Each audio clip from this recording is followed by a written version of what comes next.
Bismillahirrahmanirrahim. Assalamualaikum warahmatullahi wabarakatuh. Waalaikumsalam warahmatullahi wabarakatuh. Alhamdulillah, wassalatu wassalamu ala rasulillah. Asyhadu an la ilaha illallah, wa asyhadu anna muhammadur rasulullah. Allahumma salli ala Muhammad, wa ala alihi wa ashabihi, wa man tabi'ahum bi ihsan ila yaumiddin wa ba'd. Yang kami hormati, Prof. Alimatul Qibtiyah yang sudah hadir bersama dengan kita. Kemudian Prof. Ahwan, Wakil Ketua Majelis Tarjih dan Tajdid, Pimpinan Wilayah Muhammadiyah Jawa Tengah. Kemudian Ustazah Isti'anah, akademisi dari Universitas Muhammadiyah Purwokerto. Ini saya lihat ada Bunda Siti Aisyah juga, alhamdulillah bisa bergabung. Dan kita menantikan Ibu Eni, insya Allah beliau tadi berkenan hadir untuk memberikan insight atau pendalaman gitu.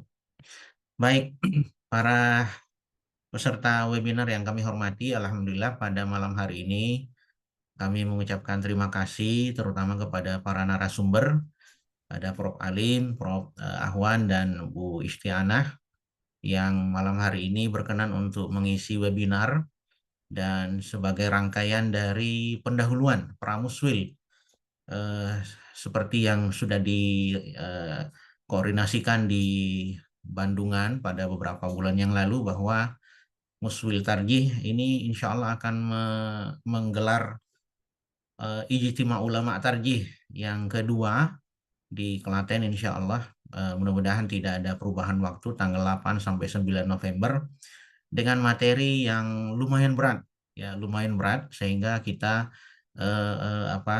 bermaraton melakukan webinar untuk mengetahui ruang lingkup apa saja yang akan kita rumuskan di dalam Muswil itu, dan mudah-mudahan gagasan-gagasan inti sudah kita temukan di seminar atau webinar Pramuswil Tarjih ini. Dan alhamdulillah bersama dengan kita malam hari ini telah hadir Prof. Alimatul Qibtiyah untuk nanti memberikan insight, wawasan, pendalaman terkait dengan bagaimana sih titik-titik kritis mungkin ya, atau mungkin nanti Prof. Alim juga bisa mengembangkan lebih jauh apa-apa saja yang nanti bisa kita rumuskan dalam fikih reproduksi itu. Beliau Prof. Alim dengan pengalaman panjang di Komnas Perempuan juga bisa memberikan kita data-data yang bisa memperkaya nanti agar fikih reproduksi ini tidak semata-mata membahas tentang etika mungkin juga atau yang berkaitan dengan fikih. Baik, mari kita awali webinar kita malam hari ini dengan bersama-sama membaca basmalah. Bismillahirrahmanirrahim. Kemudian selanjutnya kami nanti mungkin sebelum memulai acara ini atau menyerahkan kepada para narasumber, kami menyampaikan susunan acara. Yang pertama yaitu sambutan dari Profesor Dr. Ahwan Panani mewakili Majelis Tarjih. Kemudian nanti disambung dengan materi dari Prof. Alimatul Qibtiyah tentang fikih reproduksi. Kemudian nanti disambung berikutnya ke Ustazah Isti'anah untuk overview atau mungkin gambaran awal tentang materi-materi yang akan dibahas di dalam Muswil Tarjih. Dan selanjutnya nanti kita serahkan ke forum untuk pendalaman, diskusi, dan tanya jawab. Itu gambaran kita pada malam hari ini, mudah-mudahan bisa selesai tepat waktu. Kita cukup tepat waktu ini, sekitar 19.50. Kemudian untuk selanjutnya kami persilahkan kepada Ustadz Ahwan Fanani untuk menyampaikan tausiah dan sambutan pembuka. Kepada beliau kami persilahkan. Terima kasih Ustaz Isman. Assalamualaikum warahmatullahi wabarakatuh. Waalaikumsalam warahmatullahi wabarakatuh. Alhamdulillah, syukurillah, salatu wassalamu ala rasulillah, amma ba'd. Pada yang kami hormati kepada narasumber kita, Ibu Profesor Alimatul Qibtiyah, MSI, MA, PhD, dan juga kepada seluruh pimpinan Majelis Tarjih dan Tajdid PW Muhammadiyah Jawa Tengah, wabil khusus Ustaz Isman selaku sekretaris dan mengkoordinasi berbagai kegiatan kita, juga kepada tim dari UMS dan pondok yang membantu, dan tidak lupa kepada seluruh perwakilan dari Majelis Tarjih dan Tajdid di tingkat BDM se-Jawa Tengah yang hari ini hadir. Alhamdulillah pada malam ini kita bisa bersua dalam putaran ketiga dari persiapan pra-muswil yang direncanakan tanggal 8-9 November di Klaten. Dan tadi sudah sampaikan Ustadz Isman bahwa muswil kali ini agak dibuat skema berbeda dengan muswil sebelumnya. Dan saya menyampaikan ini atas nama Ketua Majelis Tarjih dan Tajdid, Prof. Dr. Samsul Anwar yang hari ini masih di Sumatera Barat. Saya mewakili beliau dalam menyampaikan sambutan ini bahwa muswil ke depan ini muswil yang sangat berat sekali karena temanya semuanya tema yang aktual dan menjadi tantangan bersama di persyarikatan. Pertama tentu yang kita bahas kemarin menyangkut akidah Muhammadiyah yang sudah menjadi silang diskusi, silang perdebatan, silang polemik yang lama, dan tampaknya akidah kita masih longgar sekali dan membuka berbagai kemungkinan sehingga akhirnya diputuskan akan dibahas di dalam muswil. Yang kedua kemarin penentuan waktu ikhtiyat ya di dalam sholat. Yang ini biasanya tema-tema gini selalu dicari oleh warga kita yang karena itu kebutuhan sehari-hari kita menjalankan sholat. Yang ketiga adalah ini yang dibahas oleh Prof. Kalimatul, yaitu tentang fikih reproduksi, bahwa di kesadaran di persyarikatan mengenai gerakan perempuan, kesadaran mengenai sensitivitas gender itu sudah semakin baik dari waktu ke waktu. Bahkan ada fatwa-fatwa yang sangat di daerah-daerah sampai membolehkan sholat Jum'ah oleh ibu perempuan juga sudah ada sampai di tingkat itu. Artinya sudah ada progres ya, meskipun belum menjadi kesepakatan. Nah, tetapi memang kemudian ada banyak diskursus yang masih harus diselesaikan terkait fikih reproduksi, dan memang di persyarikatan arah fatwa dan arah putusan serta bahasan-bahasan ke depan sangat tematik dan mendalam. Memang kita semakin hari ini dari Majelis Tarjih mencoba untuk menyusun fatwa dan kebijakan itu dan putusan itu secara lebih tertib dengan menertibkan dari pemahaman substansi yang dari waktu ke waktu dilakukan di dalam muswil. Tapi karena muswil ini berat, maka diadakan pra-muswil sampai nanti akan disinkronkan lagi dalam halaqah pra-muswil tanggal 15 Oktober.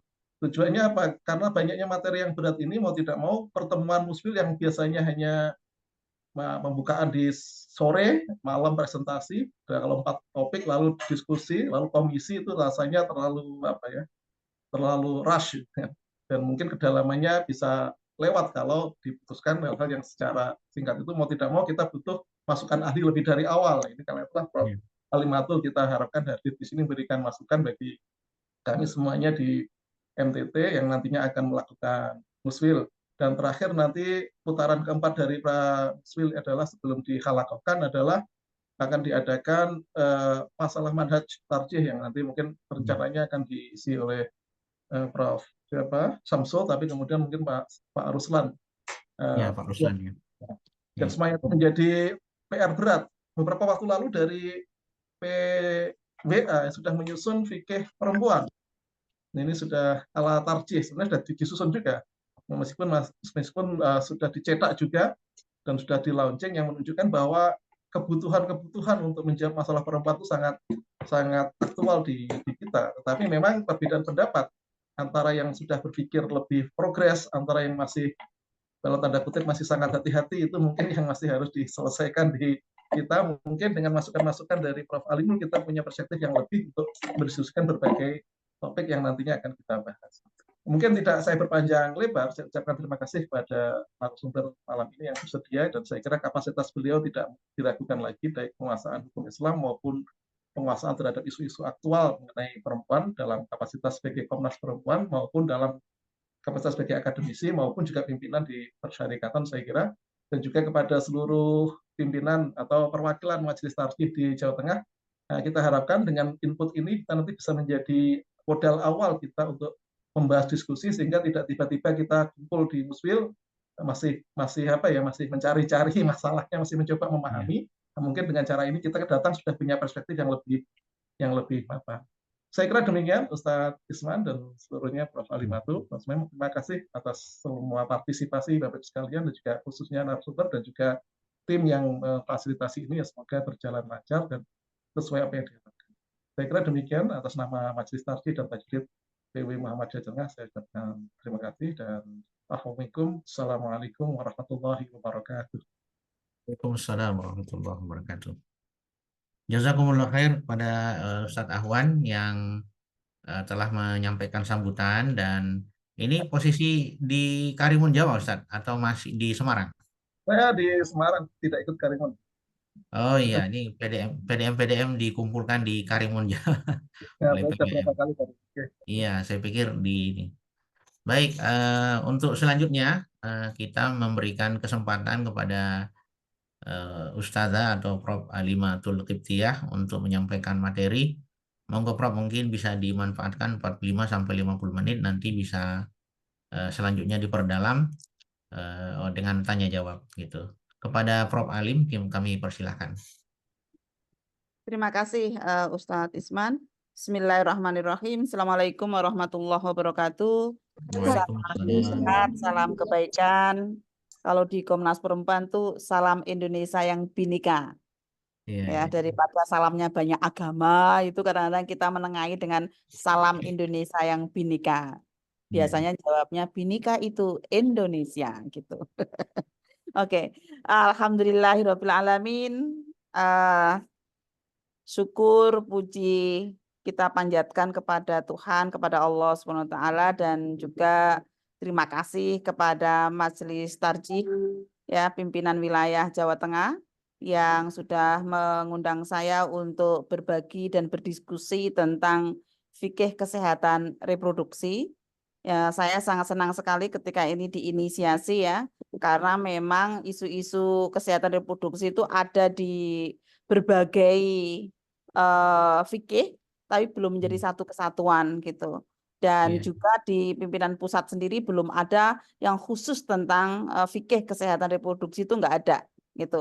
Adanya menyebar ke berbagai macam keputusan, fatwa, dan juga diskusi-diskusi yang ada. Sehingga kalau misalnya nanti Majelis Tarjih Jawa Tengah akan membuat ini, saya pikir sesuatu yang memang ditunggu-tunggu gitu ya.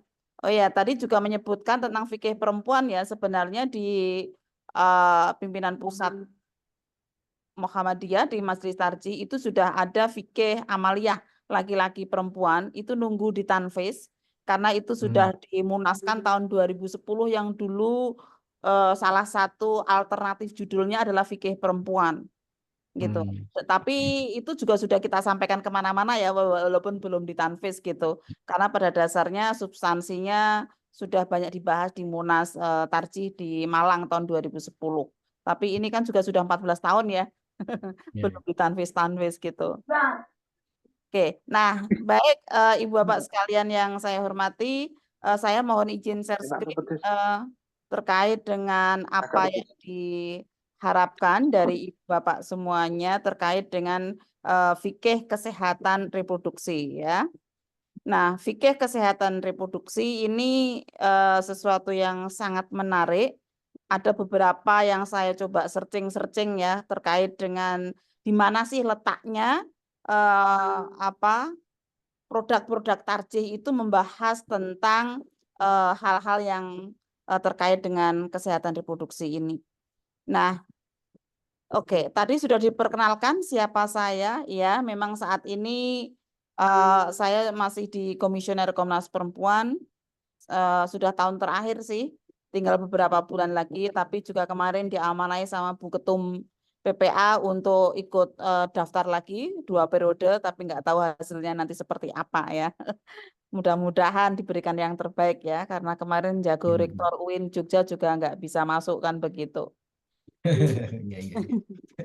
Katanya sih tinggal 2 nama gitu ya di Pak Menteri, tapi yang kayaknya agak susah, sudah perempuan Muhammadiyah lagi gitu ya. Oke. Selain di Tarjih, saya juga dipercaya untuk jadi instruktur nasional Bina Keluarga Sakinah dan juga moderasi beragama dari Kementerian Agama.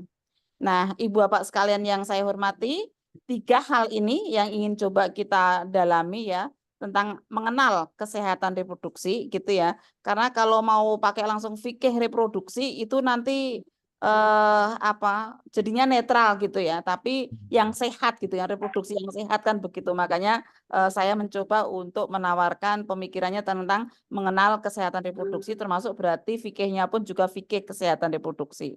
Iya, Lalu iya. kemudian isu-isu cash pro yang tadi ditanyakan sama Pak Isman, yaitu apa aja sih gitu yang penting untuk kita bahas. Lalu kira-kira rekomendasi fikih kesehatan reproduksinya itu yang kayak apa gitu.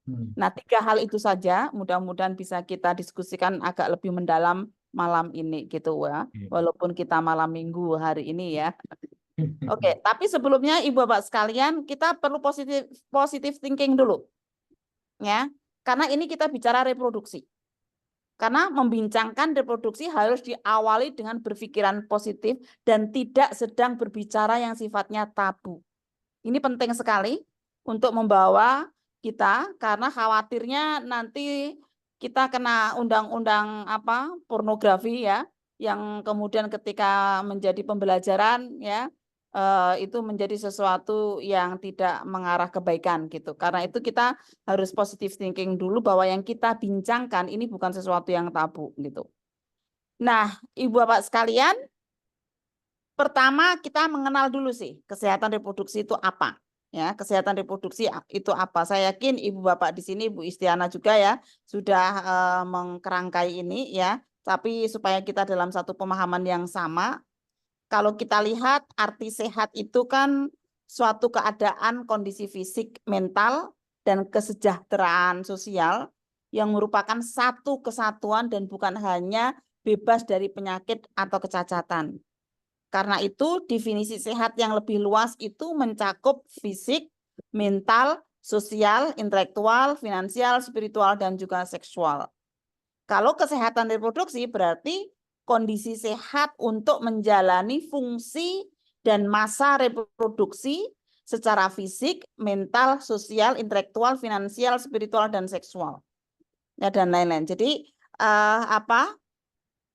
kondisi yang sehat ya untuk menjalani fungsi dan masa reproduksi. Itu. Jadi tidak hanya bicara tentang masalah seksual saja, tapi sebenarnya kalau kita bicara sehat, ya sehat mental, sehat sosial, intelektual, dan sebagainya. Nah, selanjutnya ini kalau kita menganalisa apa sih perbedaan organ, fungsi, masa, dampak reproduksi laki-laki dan perempuan. Ini biasanya kita gunakan di dalam materi-materi case pro ya, yang ada di dalam materi-materi BINWIN. Biasanya di Bina Keluarga Sakinah itu untuk catin itu juga kita sampaikan ini supaya ada empati ya, bahwa perempuan itu mempunyai kerentanan yang berlapis kalau kita bicara tentang reproduksi. Jadi kalau kita coba identifikasi ya, laki-laki ya, sekali lagi kita positive thinking ya Ibu Bapak sekalian. Laki-laki itu organ reproduksinya hanya beberapa ya, ada penis, kantong sperma, dan sperma itu. Fungsinya mimpi basah, hubungan seksual, masanya 5-9 menit dan sebagainya. Dampaknya kebanyakan kayaknya senang deh kalau laki-laki. Gitu ya. Nah, kemudian kalau perempuan ya mungkin ini ditambahkan juga terkait dengan sunat ya, sunat laki-laki dan sunat perempuan gitu. Kalau perempuan itu ada vagina, indung telur, sel telur, rahim, payudara, kemudian juga fungsi-fungsinya ada menstruasi, hubungan seksual, hamil, melahirkan, nifas, menyusui. Masanya ada yang dari beberapa menit sampai 2 tahun. Ya, masa reproduksi perempuan itu dijalankan. Nah, karena itu kalau kita lihat dampaknya ya, itu bagi perempuan itu senang dan sedih. Misalnya menstruasi itu senang, seseorang perempuan itu ketika mulai menstruasi berarti insya Allah dia punya sel telur yang nanti suatu saat insya Allah akan punya anak. Tetapi kenapa sedih gitu ya? Karena kebanyakan perempuan utamanya di hari pertama itu adalah sesuatu yang menyakitkan, sesuatu yang nggak nyaman gitu. Demikian jika hubungan seksual, apalagi di malam pertama ya, itu bisa jadi membuat trauma bagi perempuan. Hamil demikian, melahirkan juga begitu, nifas, menyusui dan begitu. Sehingga kalau dilihat dari dampaknya, maka perempuan memang hampir dua-duanya itu ada. sedih dan senang ya, dengan masa-masa reproduksi dan tugas-tugas yang harus diembannya begitu. Nah, Ibu Bapak sekalian, selain ketika kita bicara tentang organ reproduksi, hal yang tidak kalah pentingnya adalah membincangkan tentang selaput darah dan moralitas. Pengetahuan tentang selaput darah itu enggak banyak didiskusikan, tetapi isunya banyak dibicarakan dan sering dihubungkan dengan moralitas perempuan. Catatan kritisnya, bagaimana cara mengukur moralitas laki-laki terkait dengan ketidakperjakaan di luar pernikahan. Ini persoalan yang menurut saya juga serius ya, karena persoalan moralitas itu, persoalan selaput darah dalam banyak kasus tidak selalu berhubungan dengan persoalan moralitas.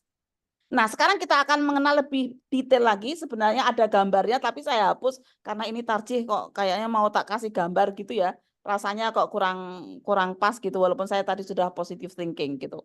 Tapi nanti kalau diminta panitia ya saya kasih. Tapi tadi saya hapus tentang gambarnya.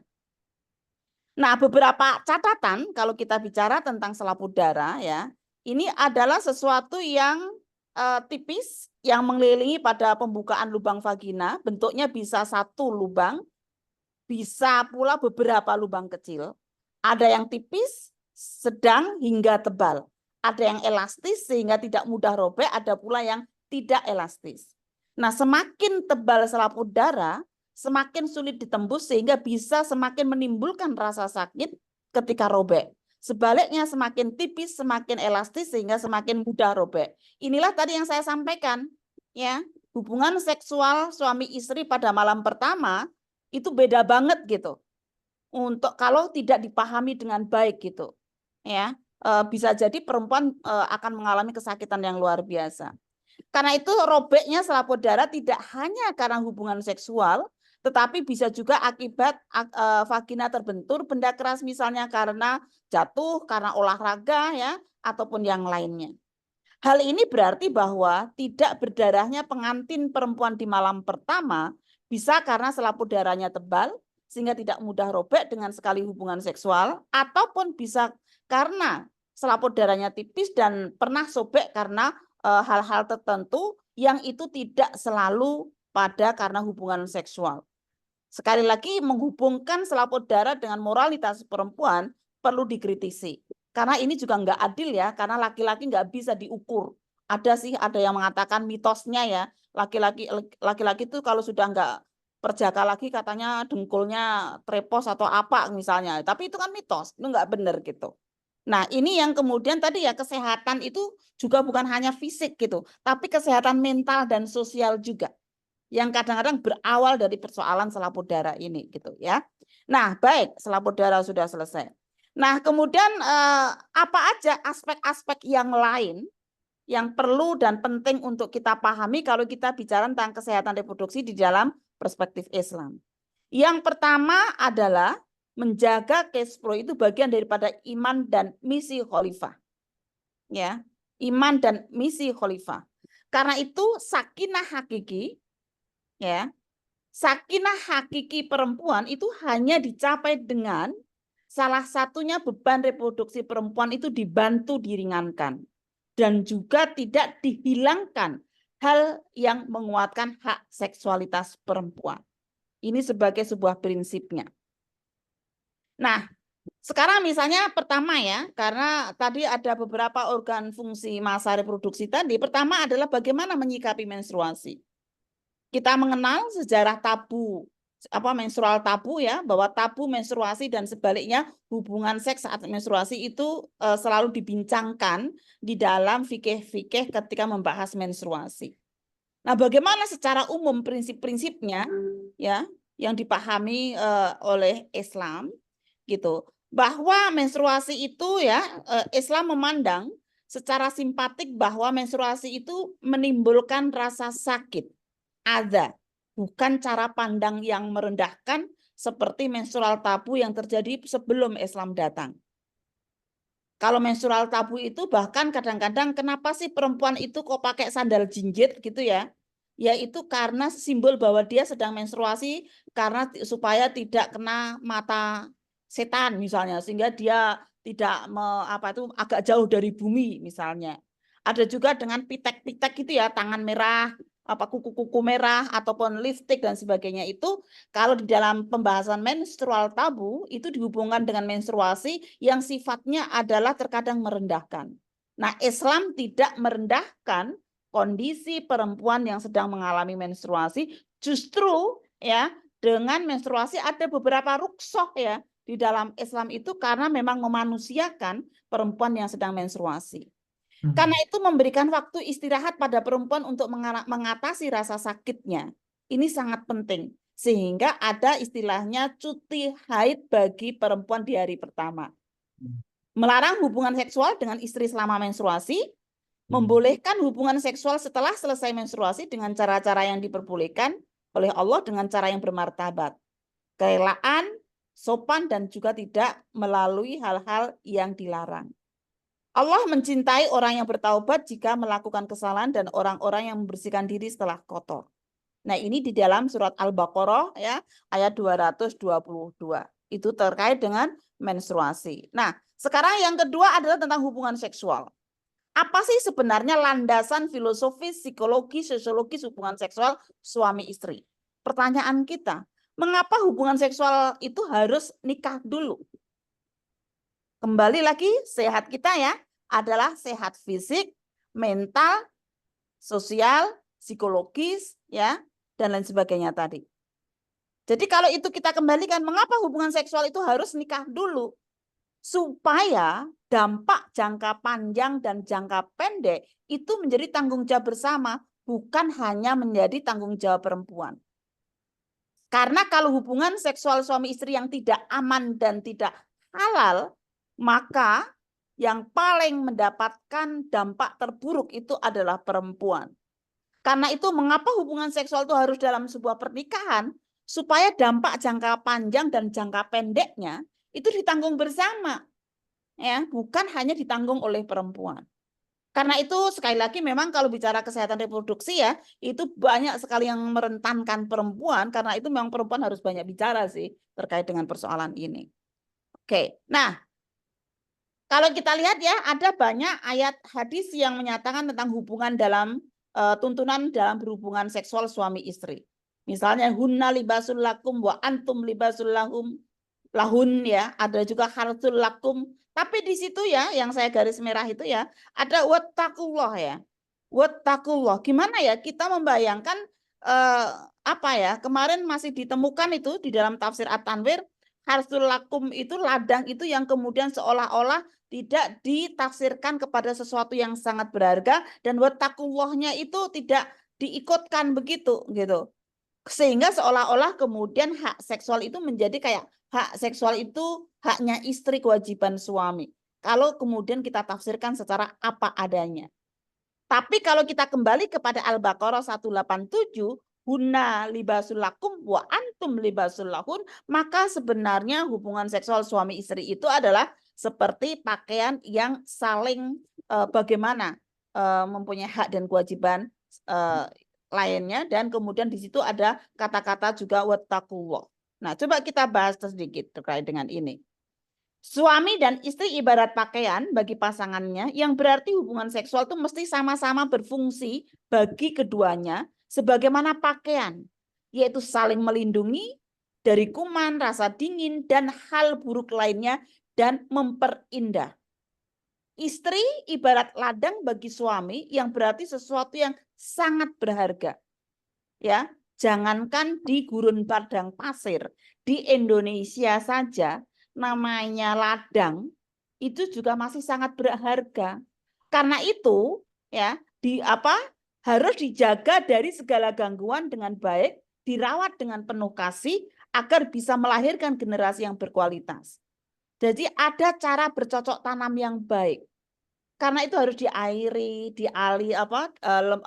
Saya anak petani ya Ibu Bapak sekalian. Ketika masa kecil saya suka menanam kedelai, jeruk delai itu. Yang kita pakai kayu dilincipin lalu dibolongin ke tanah, lalu nanti bolongan tanah itu dikasih kedelai 2 atau 3 gitu.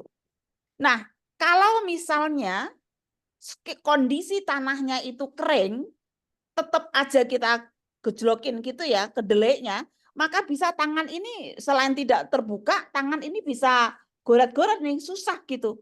Dan kalau dikasih dikasih kedelai ya nggak akan tumbuh gitu. Jadi cara menafsirkan tentang ladang ya itu dengan seperti itu, bukan kemudian datangilah semau kamu gitu.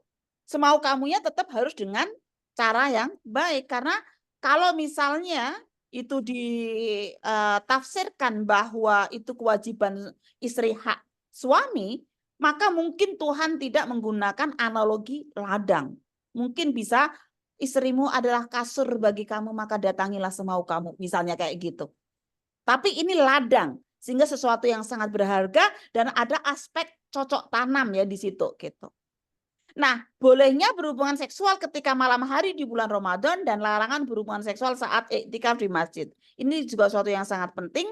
Namun demikian, perintah cara-cara baik dalam berhubungan seksual dan peringatan adanya kaitan antara perilaku seksual dengan suami istri dengan ketakwaan Allah. Dan kelak hal ini akan dipertanggungjawabkan ketika bertemu dengan Allah. Jadi bayangkan ketika kita sedang melakukan aktivitas yang sangat intim dengan pasangan kita, suami ataupun istri kita, di dalam akhir ayat tadi itu wattaqullah. Kita ingat kepada Allah.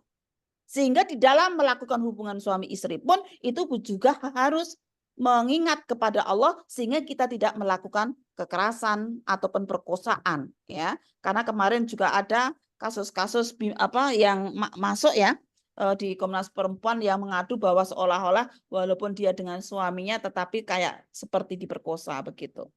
Dia seorang istri yang kemudian suaminya poligami. Nah, sejak suaminya poligami, ya kan, dia kemudian nggak mau lagi melakukan hubungan seksual.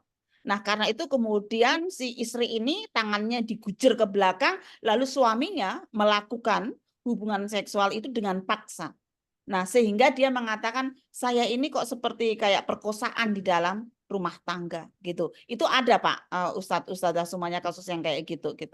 Oke, nah ini ada sih, silakan nanti Bu Istiadah dan kawan-kawan ya membaca tulisan saya, judulnya Intervensi Malaikat dalam Hubungan Seksual. Ya, itu bisa di-download. Yang ini mengacu kepada idza da'a rajulun di situ ya. Yang mana hadisnya sahih tapi penting untuk melihat analisis bahasa, asbabul wurud dan juga landasan Al-Qur'an itu bagaimana membincangkan ini. Ini menarik sekali ya. Kata-katanya kok idza da'a rajulun ya, bukan idza da'a dzakarun gitu. Nah, ini juga analisis perbedaan zakar dan rijal dalam isu seksualitas saya pikir menjadi suatu yang sangat penting juga sih untuk kita perhatikan ya. Oke. Nah, Ibu Bapak sekalian, kalau kita lihat fenomena di masyarakat ya, karena nanti fikihnya harus mencantumkan tentang persoalan-persoalan atau isu-isu kritis ya, yang ada di masyarakat itu apa aja. Kalau kita lihat di masyarakat nih, ada 4 macam hubungan seksual suami istri itu. Kalau dilihat dari dampaknya, yaitu apa? Yang pertama adalah halal aman. Suami istri yang sudah siap, tidak ada perkosaan, tidak ada paksaan, semuanya antarodin. Ideal, ini yang sakinah, yang diamanatkan oleh Muhammadiyah, oleh agama ada di sini, yaitu halal dan aman. Yang nomor 2, halal tapi nggak aman, yang kayak tadi, suami istri tetapi ada perkosaan di situ. Ya, sejak dia suaminya poligami, dia sudah nggak mau lagi gitu, misalnya. Tapi dia nggak bisa melakukan perceraian, misalnya kayak itu, atau tidak memilih bercerai misalnya. Halal tapi nggak aman. Nah, yang sedang yang sedang ramai sekarang dibincangkan tentang PP 28 ya 2024 tentang persoalan kontrasepsi yang banyak menafsirkannya itu untuk pelajar dan sekolah.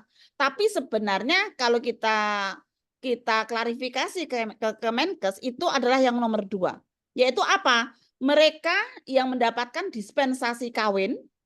Kan anak-anak yang mendapatkan dispensasi kawin itu kan ternyata banyak banget. Setelah ada perubahan undang-undang perkawinan tentang umur pernikahan itu 19 tahun, ya, maka itu kan dari 23.000 ya, dari 23.000 ya 4 juta, itu menjadi 63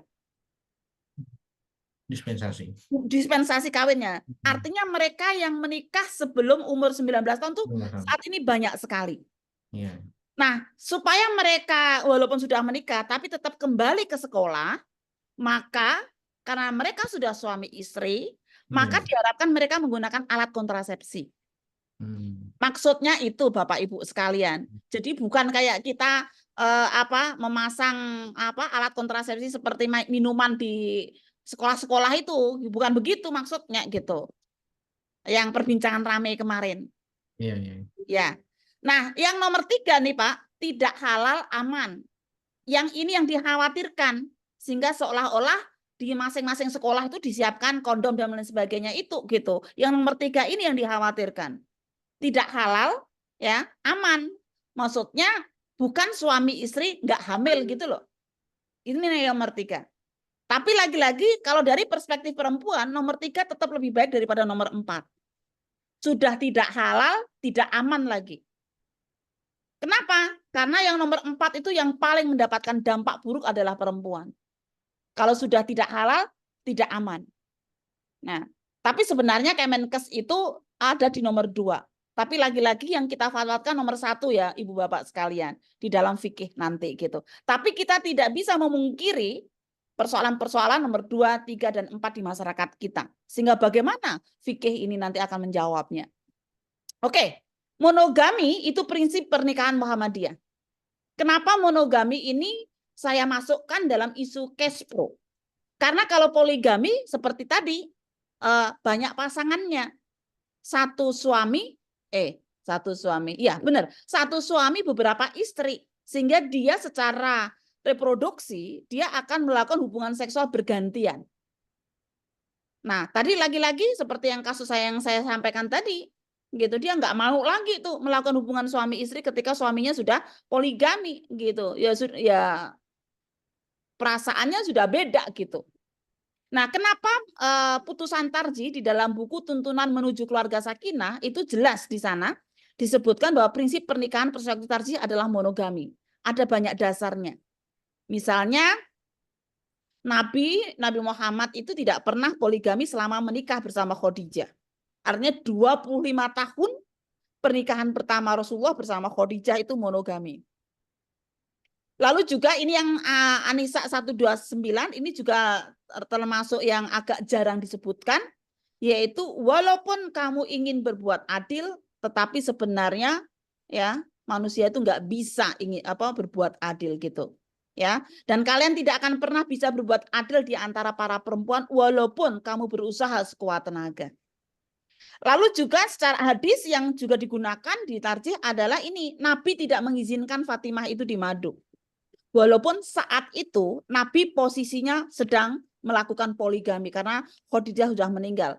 Tapi Nabi tidak mengizinkan Fatimah itu di madu ya. Sampai ini disampaikan 3 kali dan di mimbar, bukan di kamar gitu. Bukan, yuk kita bicara bertiga, Ali dan Fatimah, kita ngobrol bertiga. Saya nggak izinkan loh gitu misalnya. Bukan itu situasinya. Situasinya Nabi menyampaikan ini di mimbar yang itu didengarkan secara publik. Bahwa kebahagiaannya Fatimah kebahagiaanku, kesedihannya Fatimah kesedihanku, karena itu tidak aku izinkan sampai 3 kali. Ya, kecuali Ali mau menceraikan putriku dan menikah dengan putri mereka. Nah, ini ayat yang paling populer, orang sering yang membolehkan poligami atau mendorong poligami, seringnya ayat ini aja yang digunakan. Ya, tentang An-Nisa ayat 3 ini. Gitu. Ini yang paling ayat poligami yang paling populer yang menjadi rujukan. Nah, sekarang yang lainnya adalah tentang kehamilan dan melahirkan nih. Ya, kehamilan dan melahirkan. Perintah untuk berbuat baik pada ayah dan memperhatikan ibu dengan beban reproduksinya. Di situ dikatakan di dalam Al-Ahqaf ya, ayat 15 dan juga Luqman ayat 14. Di sana disebutkan. Termasuk hadis yang mengatakan ibumu baru ayahmu. Ini terkait dengan bagaimana memberikan perhatian dan menemani kepada ibu lebih. Karena ibu punya tugas reproduksi. Yang sering para ulama kita, ustadz-ustadzah kita menyampaikan, ini adalah hadis penghormatan. Itu salah itu. Kurang tepat menurut saya. Karena kalau penghormatan itu hormatilah kedua orang tuamu.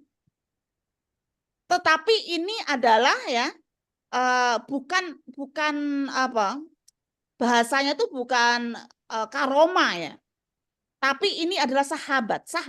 Jadi karena perempuan, karena ibumu itu punya tugas reproduksi yang berat, tolong kamu perhatikan 3 kali lipat daripada ayahmu. Sehingga misalnya kalau dia minta tolong belikan pembalut, tolong belikan.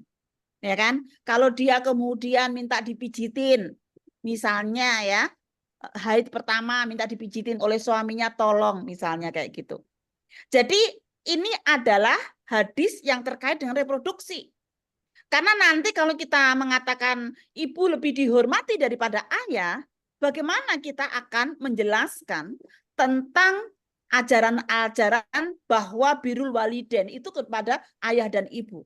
Penghormatan itu kepada ayah dan ibu gitu. Nah, karena itu pandangan simpatik yang melihat hamil dan melahirkan sebagai sesuatu yang menimbulkan kepayahan, kurhan di situ disebutkan, dan keadaan yang lemah yang berlipat, wahnan ala wahnin, dan juga memberikan ASI dalam total waktunya 30 bulan. Ini sesuatu yang menurut saya penting untuk di-highlight. Perintah untuk menjadi anak yang pandai berterima kasih kepada orang tua, terutama ibu, dan menjadi hamba yang pandai bersyukur kepada Allah. Ini terkait dengan kehamilan dan melahirkan. Nah, lalu juga terkait dengan pemberian ASI. Ya, saran untuk menyempurnakan pemberian ASI hingga genap 2 tahun. Ini ada di dalam surat Al-Baqarah ya, 232 dan juga 233. Kewajiban suami untuk memenuhi kebutuhan istrinya, terutama pada masa memberikan ASI. Ya bahasanya sih kalau anak umur sampai 2 tahun ya, bayi sampai umur 2 tahun itu kan kadang-kadang malah melek bengi ya Pak ya, bangun malam gitu. Sehingga yang kadang-kadang ibu itu capek juga gitu untuk menemani si bayi ini sampai malam. Karena itu bagaimana ya keterlibatan sang ayah ini untuk meringankan tugas-tugas itu gitu. Sehingga baik ayah, ibu maupun anak tidak dibebani kewajiban kecuali sesuai kemampuannya. Larangan anak dan orang tua, ayah ibu saling menyengsarakan satu sama lain. Anak bisa disapai sebelum 2 tahun atas kerelaan dan kesepakatan ayah dan ibunya. Lalu juga ayah ibu bisa mewakilkan pemberian ASI pada perempuan lain dengan bayaran tertentu. Seperti kayak dulu Nabi Muhammad ya. Nah, tuntunan ini diiringi dengan perintah bertakwa dan peringatan bahwa Allah selalu memberikan yang bisa dipahami sebagai pesan bahwa kerjasama suami istri pada masa pemberian ASI terkait langsung dengan kualitas ketakwaan mereka. Nanti penting disampaikan terkait dengan ini adalah Undang-Undang Kesejahteraan Ibu dan Anak yang selama 1000 hari pertama. Ya, nah itu akan sangat lekat di sana tentang cuti melahirkan ya, dan juga cuti melahirkan untuk ibu dan cuti melahirkan untuk ayah misalnya atau keluarga lain yang menemaninya. Baik, nah sekarang jadi suami siaga itu sangat penting agar cash flow terjaga dan menguatkan kesakinahan. Nah sekarang kontrasepsi, hal yang penting untuk dimusyawarahkan. Walaupun tadi sedikit sudah saya singgung di atas tentang terkait dengan aturan 28/2024 itu ya. Tuntunan kontrasepsi ya, itu kita sangat memahami ada berbagai macam pendapat di kalangan ulama gitu, bahwa metode kontrasepsi tertua itu azl, ya ini mengeluarkan air mani di luar vagina untuk menghindari kehamilan. Dalam istilah modern disebut dengan coitus interruptus. Nah, hadis tentang azl ini menjadi dasar para ulama dalam menentukan hukum menggunakan alat KB. Misalnya mazhab Syafi'i boleh, mubah, mazhab Hanafi makruh gitu ya, mazhab Maliki ya seseorang laki-laki tidak mempunyai hak untuk melakukan azl dengan istrinya tanpa izin persetujuannya. Mazhab Hambali punya pendapat yang berbeda, tidak haram gitu ya. Tetapi yang penting di sini adalah izin istri penting sebagai cerminan memperlakukan istri secara bermartabat. Mu'asharah bil ma'ruf terkait dengan kontrasepsi apa yang digunakan. Nah, saya baca di HPT ataupun juga tanya jawab di Tarjih ya, pada dasarnya di Muhammadiyah tidak ada masalah dengan persoalan kontrasepsi ini gitu. Nah, karena itu pentingnya musyawarah dalam reproduksi. Misalnya izin menikah, ya, larangan pemaksaan perkawinan. Kapan dan dengan cara apa berhubungan seksual? Kapan dan berapa punya anak? alat kontrasepsi apa dan siapa yang akan menggunakan. Ini sesuatu yang penting untuk didiskusikan. Kenapa? Karena cash flow itu tanggung jawab bersama, sehingga harus mempersiapkan kesiapan istri yang akan menjalankan proses reproduksi yang panjang itu. Bahkan tafsir tentang misalnya ya fikih reproduksi ini bisa diawali juga dengan terkait dengan mahar, Bapak Ibu sekalian. Mahar, kenapa sih suami itu memberikan mahar kepada istri, kepada calon istrinya? Kenapa gitu kan? Kalau penafsirannya itu membeli, yaitu ya karena saya nanti si istri ini akan menjadi hak milik saya, maka saya akan membeli istri saya dengan mahal itu. Maka itu dampaknya pasti akan hierarki. Pasti suami akan punya otoritas yang lebih tinggi karena sudah merasa membeli. Tetapi kalau mahar itu kita artikan sebagai apresiasi. Ini seperti di sini ya, untuk mempersiapkan kesiapan istri yang akan menjalankan proses reproduksi yang panjang, maka beda banget. Jadi ini saya memberikan hadiah untuk kamu, calon istriku, karena kalau kamu nanti akan menjadi istri saya, kamu kan akan melakukan tugas reproduksi yang besar, yang panjang. Karena kamu sudah akan siap jadi istriku, ini aku kasih mahar, aku kasih hadiah. Nah, beda kan? Hadiah dengan membeli. Kalau itu hadiah, maka di dalam perjalanan berikutnya, di dalam tugas-tugas reproduksi, itu insya Allah kita dengan penuh tanggung jawab bersama gitu, dan akan meringankan tugas-tugas reproduksi perempuan yang tadi sudah banyak disebutkan di atas. Nah, Ibu Bapak sekalian, yang lain adalah tentang sunat perempuan. Ini juga ramai di dalam Permen 28 PP 28 2024 ya, tentang sunat perempuan. Atau sering disebut juga dengan P2GP, pemotongan pelukaan genitalia perempuan gitu ya. Nah, sunat laki-laki nggak ada persoalan, nggak ada perdebatan, tapi sunat perempuan itu termasuk isu krusial. Nah, di beberapa wilayah ada istilah-istilah yang berbeda. Intinya adalah seluruh bentuk pemotongan alat kelamin perempuan, baik sebagian atau keseluruhan, atau dalam bentuk apapun yang melukai alat kelamin perempuan dengan alasan di luar kepentingan medis. Istilah P2GP ini berkaitan dengan keragaman bahasa di banyak wilayah ya. Itu banyak sekali di Gorontalo. Misalnya itu ada Mopoli Hulolimo. Saya kemarin melakukan penelitian di Gorontalo. Di sana ada di dalam tradisi mandi lemon. Kalimantan Selatan ada dan macam-macamnya ini. Nah, sekarang coba kita lihat ya. Apa perbedaan khitan laki-laki dan khitan perempuan? Ya. Khitan laki-laki landasan agamanya jelas, para ulama tidak ada perdebatan tentang hukumnya. Lalu juga tujuannya tidak diskriminasi karena untuk kesehatan, bahkan juga ada untuk yang kenikmatan seksual. Khitan laki-laki banyak mendengar suara anak karena biasanya kalau konteks di Indonesia itu umumnya kelas 5 SD dan ditanya kamu sudah siap atau belum gitu. Kalau belum siap ya nggak akan dipaksa kan gitu. Peralatannya steril dan juga ada ilmu dan sekolahnya. Sekarang coba kita bandingkan dengan khitan perempuan. Landasan agamanya kurang jelas karena itu pendapat para ulama beragam. Tujuannya diskriminatif. Kenapa? Kemarin ketika saya melakukan penelitian di Gorontalo, kenapa sih perempuan itu disunat? Supaya dia bisa mengendalikan nafsunya, nanti kalau sudah dewasa tidak nakal, dan juga tidak selingkuh dengan suaminya. Sehingga seolah-olah perempuan itu di khitan itu menghilangkan dosa waris. Gitu. Karena itu diskriminatif. Dampaknya ada dampak fisik, ya, psikologis, sosial, dan juga seksualitas. Banyak tidak mendengarkan, menanyakan pendapat anak. Kenapa? Karena kebanyakan disunat di usia bayi sampai umur 2 tahun. Jadi nggak ada anak perempuan dikatakan, kamu disunat dulu ya, mau nggak gitu? Nggak ada gitu. Jarang sekali. Ya, peralatannya tidak steril dan nggak ada sekolahnya. Ya. Nah, ini kalau kita bandingkan, ini saya foto sendiri, Ibu Bapak sekalian, tentang alat yang digunakan untuk mengkhitan perempuan. Sudah neyeng-neyeng dan sebagainya. Coba yang laki-laki tuh steril banget kan? Gitu. Nah, sekarang kita melihat bagaimana tarjih membahas tentang khitan perempuan ini. Ini hadis yang sering dirujuk, ya.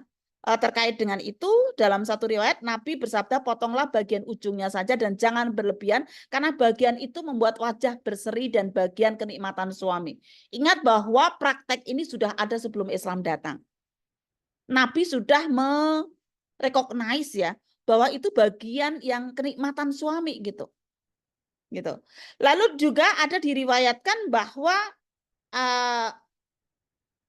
hadis yang ada Abu Dawud ya, dengan jujur menyatakan bahwa hadis ini lemah karena ada seorang perawi yang tidak diketahui asal-usulnya. Terhadap hadis-hadis yang berkaitan dengan khitan, Ibnu Munzir, sebagaimana dikutip oleh Hajar Asqalani, bahwa tidak ada satupun hadis yang bisa dijadikan landasan hukum untuk persoalan khitan, dan tidak ada satupun sanadnya yang bisa diikuti untuk khitan perempuan. Syekh Mahmud Saltud dalam kitab fatwanya tentang khitan menyatakan kaidah bahwa melukai anggota tubuh makhluk hidup seperti khitan diperbolehkan sepanjang dengan cara diperoleh kemaslahatan. Masalahnya, tidak ada kemaslahatan apapun khitan perempuan itu.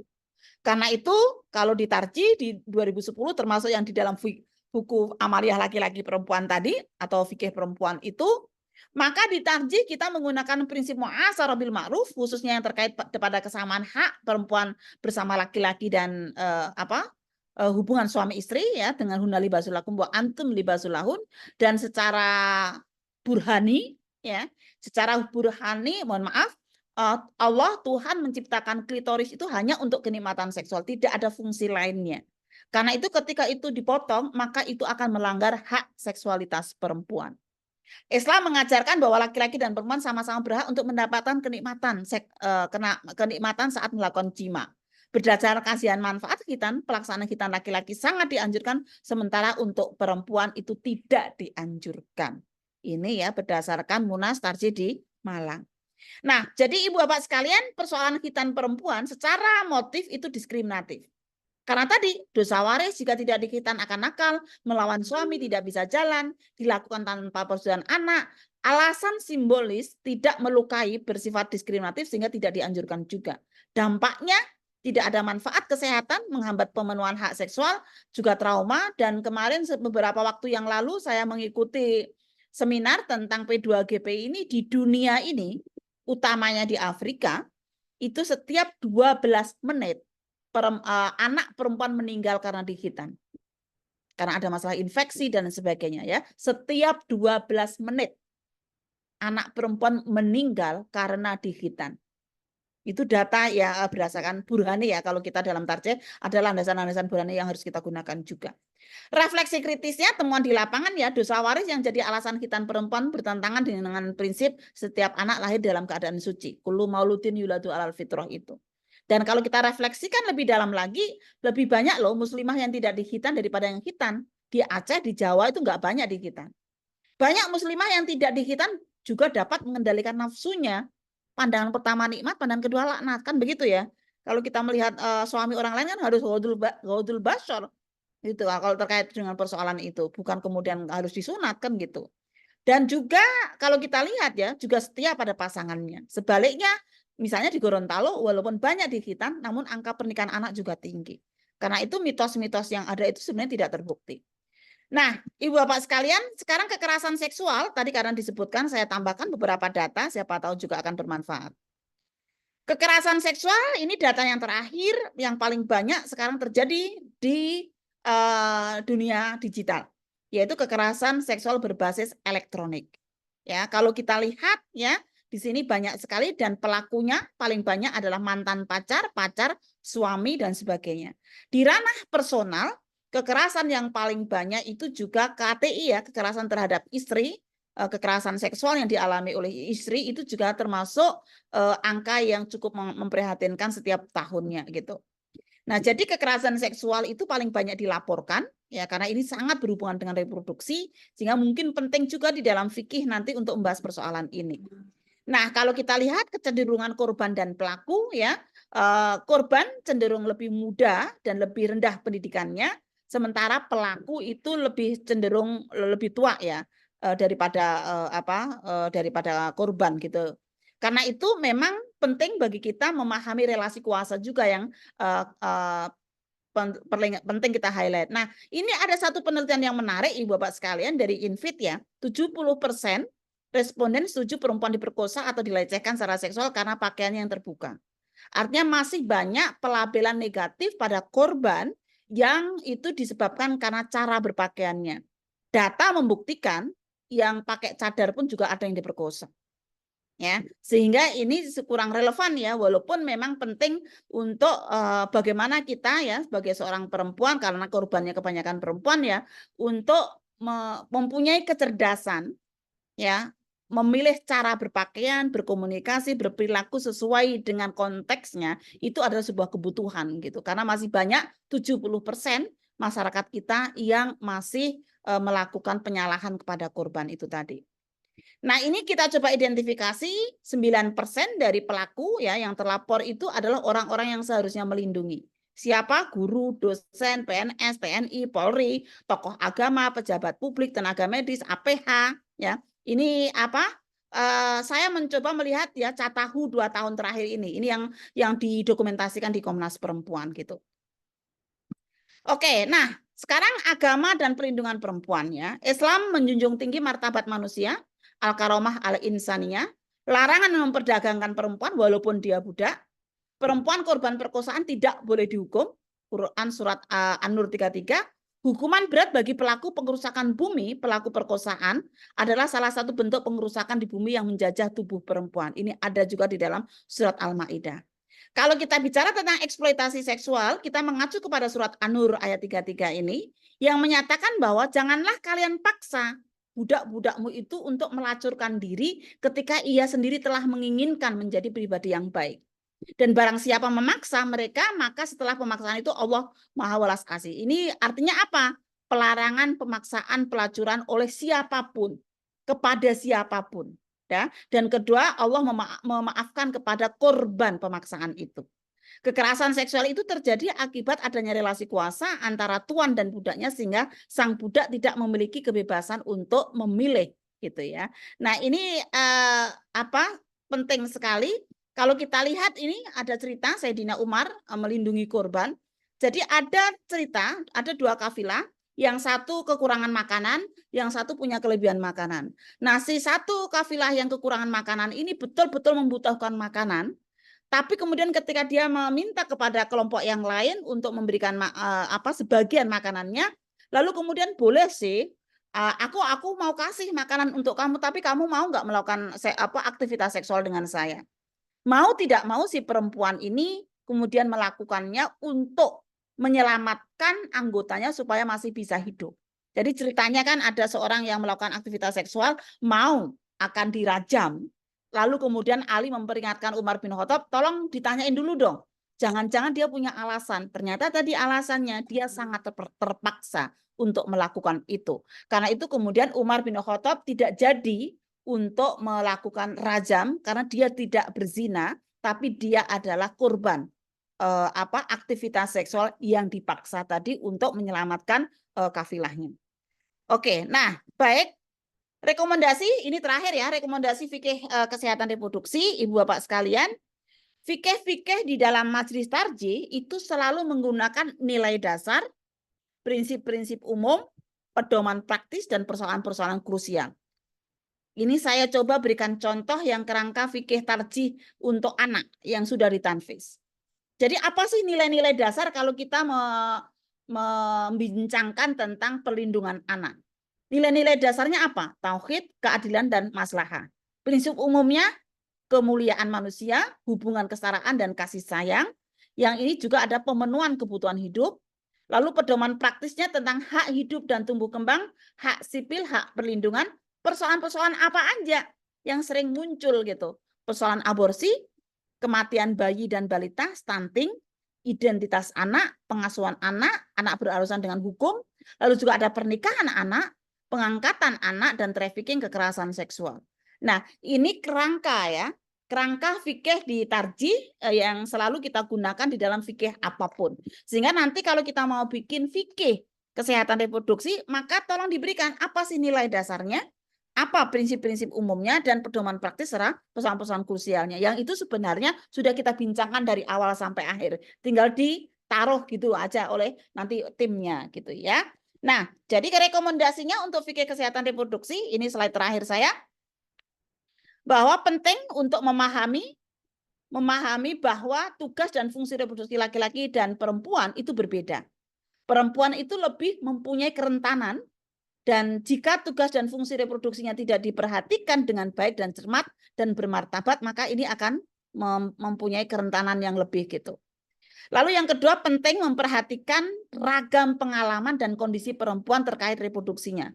Hindari melakukan pelabelan negatif ketika ada persoalan reproduksi perempuan. Misalnya tadi ya, mitos keperawanan, menstrual tabu, fertilitas, kemampuan memberikan ASI dan lain sebagainya. Ada loh kasus-kasus perempuan tuh pengen banget ngasih ASInya kepada anaknya, tapi setiap ASInya yang dikasihkan itu malah anaknya mengalami persoalan, yaitu biduran dan sebagainya misalnya. Sehingga kadang-kadang malah kita mencaci maki kepada si perempuan itu gitu. Untuk kenapa sih kamu tidak mau memberikan ASI misalnya kayak gitu.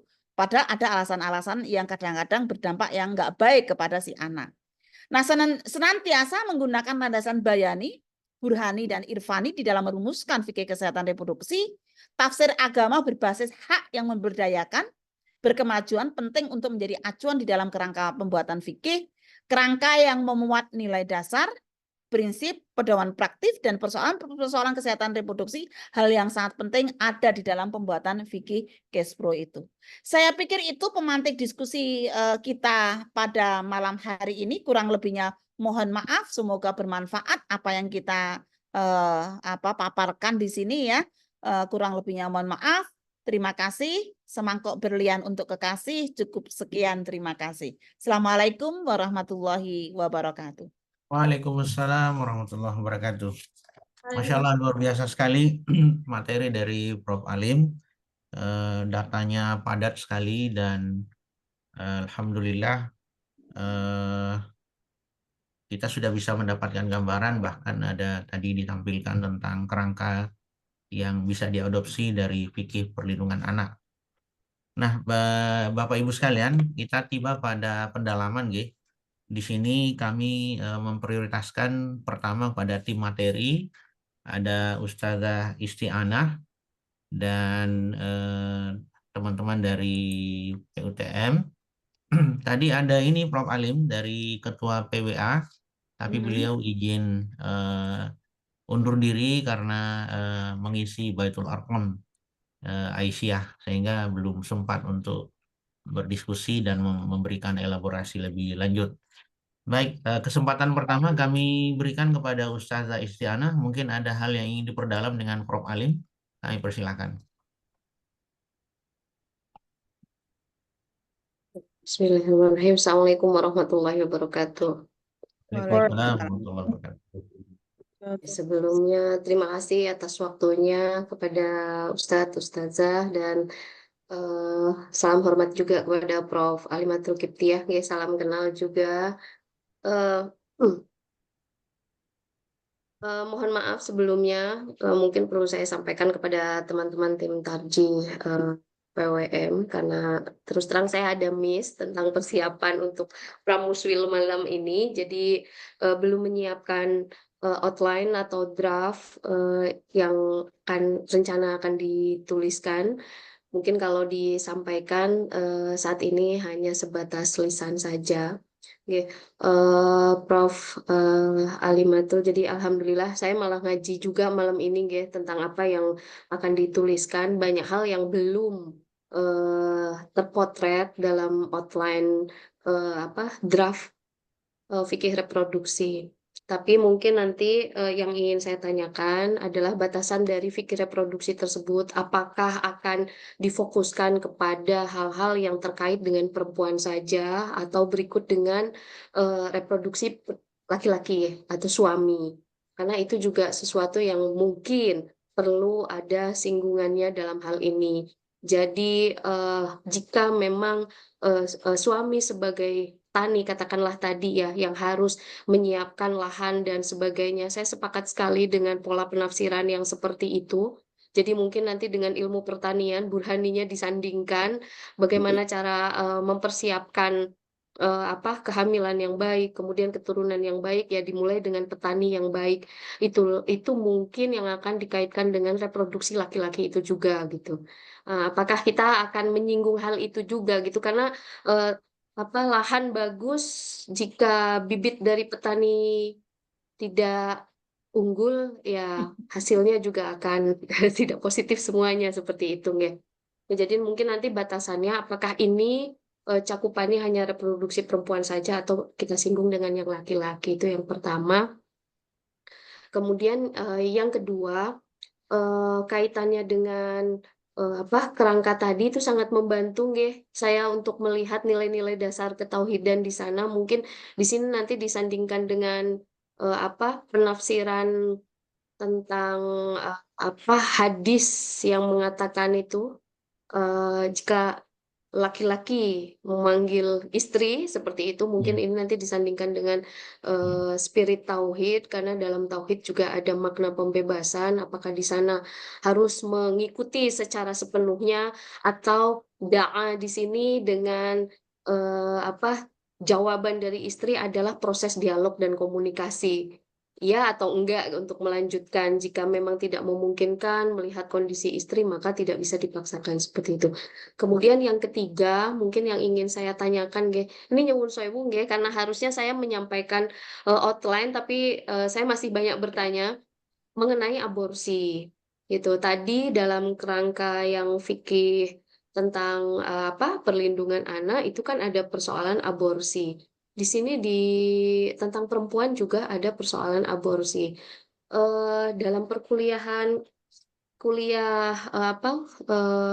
tema tertentu di kebidanan kami itu ada pembahasan tentang kehamilan patologis yang terkait dengan aborsi.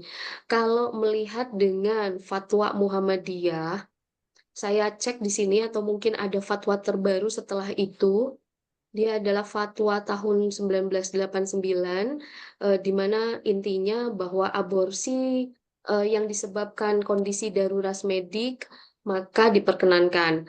Tetapi jika non-medis, maka tidak diperkenankan. Sementara sejauh ini sudah banyak perkembangan tentang fatwa aborsi yang diperkenankan dari hasil pemerkosaan gitu ya. Sepertinya kalau yang MUI sudah dibolehkan dengan beberapa catatan bahwa itu sudah dibuktikan secara medis gitu. Meskipun memang ya namanya catatan medis pun kita sangat rawan Prof untuk dibuat sedemikian rupa bahwa menurut medis itu adalah hasil pemerkosaan meskipun bisa memungkinkan itu catatannya berlainan dengan kenyataannya gitu. Nah, dalam hal ini itu akan disinggung atau bagaimana? Karena kalau di fatwanya Muhammadiyah sepertinya masih tidak memperbolehkan aborsi dalam kondisi darurat. Mungkin itu yang ingin saya tanyakan terlebih dahulu, Prof, terkait draft yang akan nanti disusun. Matur nuwun. Baik, terima kasih Bu Istianah. Kemudian izin Prof saya lanjutkan ke Mbak Wika dan Mbak Ika yang akan mendampingi Ustazah Istianah dalam menyusun draft. Silakan Mbak Wika atau Mbak Ika, pendalaman ke Prof Alim. Baik, bismillah. Assalamualaikum warahmatullahi wabarakatuh, Ustazah. Waalaikumsalam warahmatullahi wabarakatuh. Sebelumnya, terima kasih banyak Ustazah Alimah. Pemaparannya tadi begitu, memberikan kami yang belum menikah ini banyak sekali ilmu pengetahuan seperti itu. Kemudian saya langsung masuk ke pertanyaan mungkin Sebenarnya ini bukan isu baru, tapi memang saya aja baru tahu gitu. Ternyata di dalam hubungan seksual itu ada semacam kayak fetish itu kalau nggak salah istilah sekarang Ustazah, yang mana ketika melakukan hubungan suami istri itu melakukan dengan cara yang sedikit kalau bahasanya tuh agak nggak sesuai aturannya seperti itu. Mungkin ada yang dengan cara diikat istrinya atau disiksa seperti itu, Ustazah. Jadi yang mau saya tanyakan, yang seperti itu ikan berdasarkan kerelaan keduanya. Nah, bagaimana kita menyikapi itu, Ustazah? Bolehkah karena berdasarkan kerelaan itu, ataukah tetap tidak boleh? Gitu. Mungkin hanya itu saja, Ustazah. Baik, Terima makasih kasih. Mbak. Ya, makasih Mbak Wika. Saya kembalikan ke Prof. Alim, silakan Prof. Baik, wah pertanyaannya luar biasa ini dari tim ya. Oke, terima kasih. Yang pertama tadi terkait dengan batasannya ya, batasan cash flow. Walaupun tadi setelah kita identifikasikan memang lebih banyak perempuan ya, apa perhatiannya. Tapi apakah laki-laki juga harus dibahas? Menurut saya juga penting dibahas ya. Karena kan sebenarnya secara kodrati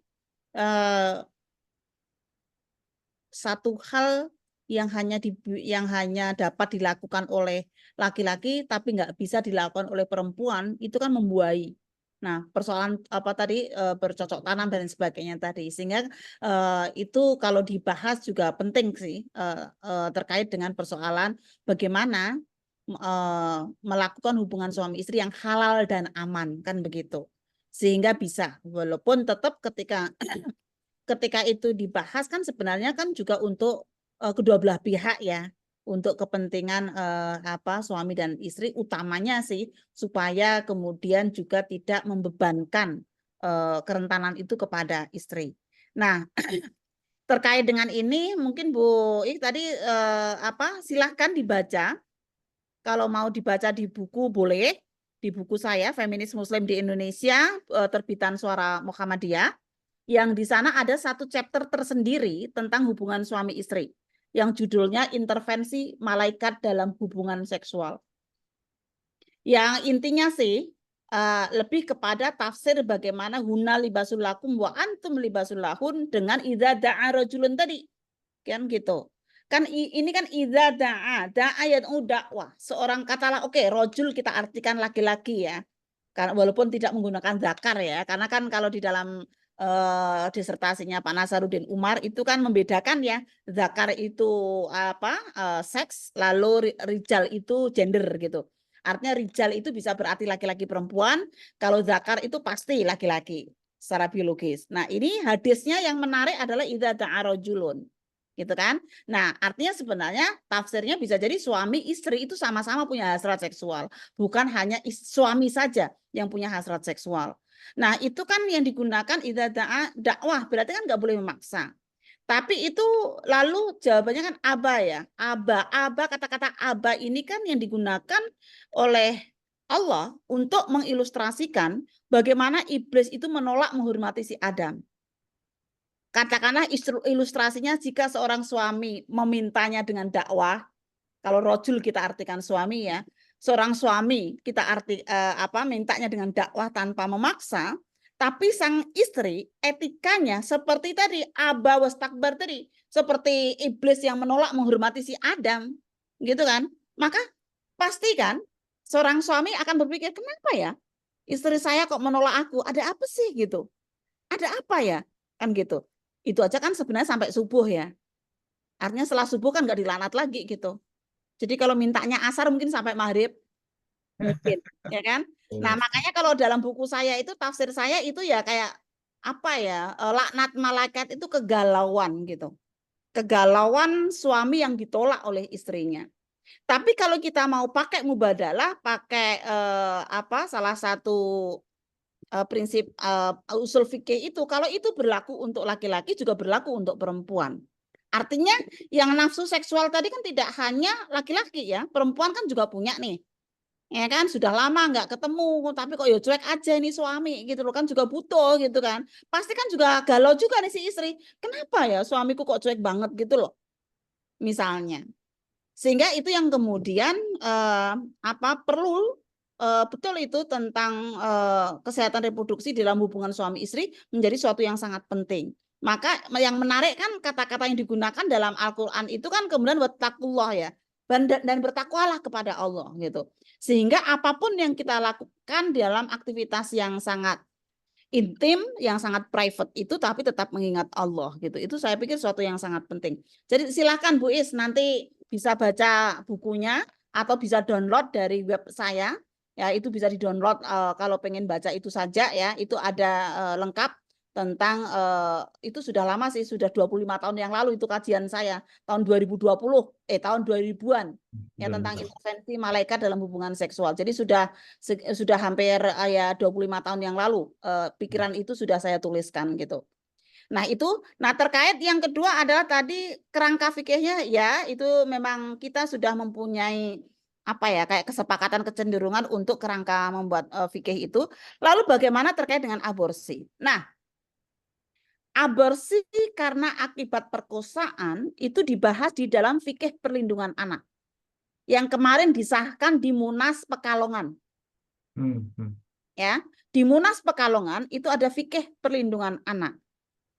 Nah, fikih perlindungan anak di dalamnya termasuk adalah fikih aborsi karena perkosaan di dalam tarjih, di dalam fikih itu dibolehkan, tapi tetap melalui beberapa konsultasi. Saya 2 hari yang lalu juga sedang membahas tentang bagaimana nih implementasinya, konsultasinya tuh kayak apa gitu. Ya, konsultasinya tuh kayak apa? Karena secara aturan di Indonesia MUI juga boleh, tapi hampir belum ada rumah sakit yang mau menjalankan itu. Ya kan? Kenapa? Karena proses prosedurnya itu yang masih belum ditemukan. Kan gitu. Kan misalnya ya kalau diperkosa itu kalau diperkosa ya mungkin ini menjadi bahan kajian ya. Kan di dalam cara kita untuk menghentikan kehamilan salah satunya kan minum pil kondar ya. Kondisi darurat itu. Tapi itu kan hanya berlaku 5 hari. Artinya setelah 5 hari diperkosa, kalau nggak segera lapor, nggak segera minum obat itu, kan bisa terjadi kehamilan. Ya kan? Tapi kan kondar itu kan tidak bisa ada di UPTD dan juga tidak ada di kepolisian. Ya kan? Mereka kan nggak boleh secara aturan menyimpan kondar itu gitu. Jadi ketika ada seorang diperkosa, lalu lapor ke aparat penegak hukum, ya kan, supaya pelakunya segera ditangkap. Tapi gimana pemulihan korbannya ini gitu? Karena kondar itu kan aslinya secara aturan kan alat kontrasepsi darurat untuk suami istri. Iya. Bukan untuk korban perkosaan. Kan gitu. Nah, persoalannya karena di UPTD ketika itu lapor ke UPTD di sana nggak boleh, di kepolisian juga nggak boleh, harus diberikan oleh nakes, ya kan? Dan itu pun juga suami istri. Lalu kemudian ketika dia kan berarti wah karena nggak dapat akses yang pertolongan pertama itu tadi, gitu kan? Maka kemudian hamil kan jadinya. Nah, ketika hamil sebenarnya aturan ketika itu akibat perkosaan itu dibolehkan, tapi melalui beberapa tahapan utamanya konsultasi yang melibatkan konsultasi medis, konsultasi agama, konsultasi macam-macam gitu. Walaupun nanti ujungnya ya ada tindakan atau tidak setelah konsultasi itu gitu. Maksudnya kalau tidak ada tindakan aborsi, maka berarti si ibu benar-benar harus siap untuk kemudian punya kehamilan dan membesarkan anak walaupun itu dari anak orang yang memperkosa dia. Kan begitu kalau tidak jadi aborsi. Nah, kalau jadi aborsi karena gimana sih? Ya, kita kan prinsipnya tadi menghindari kemudorotan ya. Daripada dia juga akan akan pengen dihancurkan terus atau apa karena sedih dia trauma ketika diperkosa itu, ketika dia jadi anak lahir juga akan selalu ingat orang yang memperkosa kan jadi mudorot gitu kan. Nah, itu sih terkait dengan persoalan aborsi akibat perkosaan. Nah, kalau masalah aborsi karena persoalan janin ya, karena persoalan janin mungkin nanti bisa dilihat lagi. Karena itu sepertinya kalau saya tidak salah mungkin Bu Ais ada di sini ya, mungkin nanti bisa ikut membantu saya. Sepertinya disilahkan untuk tidak dilakukan aborsi. Karena kalau pengalaman saya itu di luar negeri itu juga tidak ditanggung asuransi. Saya kan saya hamil di luar negeri 2 kali ya. Di Amerika saya hamil, di Australia saya hamil. Pada cek kehamilan itu selalu ada pengecekan ini bayi normal enggak sih gitu. Maksudnya bayi ini ada bermasalah enggak? Kalau ada bermasalah dan kemudian ingin digugurkan, maka itu kemudian tidak ditanggung oleh asuransi. Negara nggak mau menjamin itu. Kalau saya sih saat itu saya tidak ingin memeriksa apapun bayi saya kalau dalam keadaan apa kondisi difabel pun ya akan saya terima. Karena ini juga diprotes oleh teman-teman difabel. Masa kami dalam kandungan aja sudah nggak diterima gitu loh. Ya kan? Jadi dari teman-teman difabel juga protes kalau kemudian anak dalam yang bermasalah ya, misalnya kurang ini, kurang itu dan sebagainya, atau difabel lah kita sebutkan, difabel di dalam kandungan ketika itu digugurkan, diaborsi, itu juga kata teman-teman difabel, sepertinya ya Allah kami itu dalam kandungan aja sudah nggak diinginkan gitu. Jadi kalau yang saya lihat sih di fikih di perlindungan anak itu untuk yang kasus difabel tetap diteruskan. Gitu ya. Itu. Kemudian terkait dengan nah ini berbagai macam kenikmatan seksual yang tidak selalu menggunakan penetrasi. Ada sadomasochism yang tadi disebutkan ataupun fetis dan sebagainya itu gimana gitu. Apakah diperbolehkan? Nah, ukurannya gimana ya? Menurut saya kemaslahatannya, lalu juga harmingnya, maksudnya membahayakan tidaknya, saya pikir itu akan menjadi prinsip dasar ya. Ketika itu membahayakan, misalnya ya, sadomasochism itu kan sampai kadang-kadang berdarah, ini gitu-gitu ya. Apakah itu ukurannya ma'ruf? Apakah hanya ukurannya kerelaan? Kalau menurut saya sih tidak hanya ukurannya kerelaan ya. Tapi ukurannya kemakrufan juga, kemaslahatan juga. Nah, itulah yang kemudian nanti penting untuk ditaruh di dalam prinsip-prinsip yang tadi ya. Yang pertama adalah nilai dasar, prinsip umum, pedoman praktis dan persoalan-persoalan itu. Kalau menurut saya begitu sih gitu. Saya dulu S2 saya di Amerika itu khusus ngambil seksualitas, Bu. Jadi saya mempelajari itu sadomasochism, fetis gitu itu saya pelajari dengan segala macam aneh-anehnya itu gitu kan. Ya kan? Nah, jadi maka saya sampai berpikir sadomasochis itu kan sampai menepuk-nepuk ya. Tapi kalau kita gendong bayi supaya cepat tidur kok ya ditepuk-tepuk ya. Apakah kemudian bayi itu sehingga cepat tidur ya? Atau saya sampai membandingkan kayak gitu gitu. Artinya kan sadomasochis itu sampai dipukul-pukul tapi dia menikmati. Anak bayi tapi kan nggak sakit ya kalau bayi kita ditepuk-tepuk sampai akhirnya tertidur, itu kan bukan tepukan yang menyakitkan ya.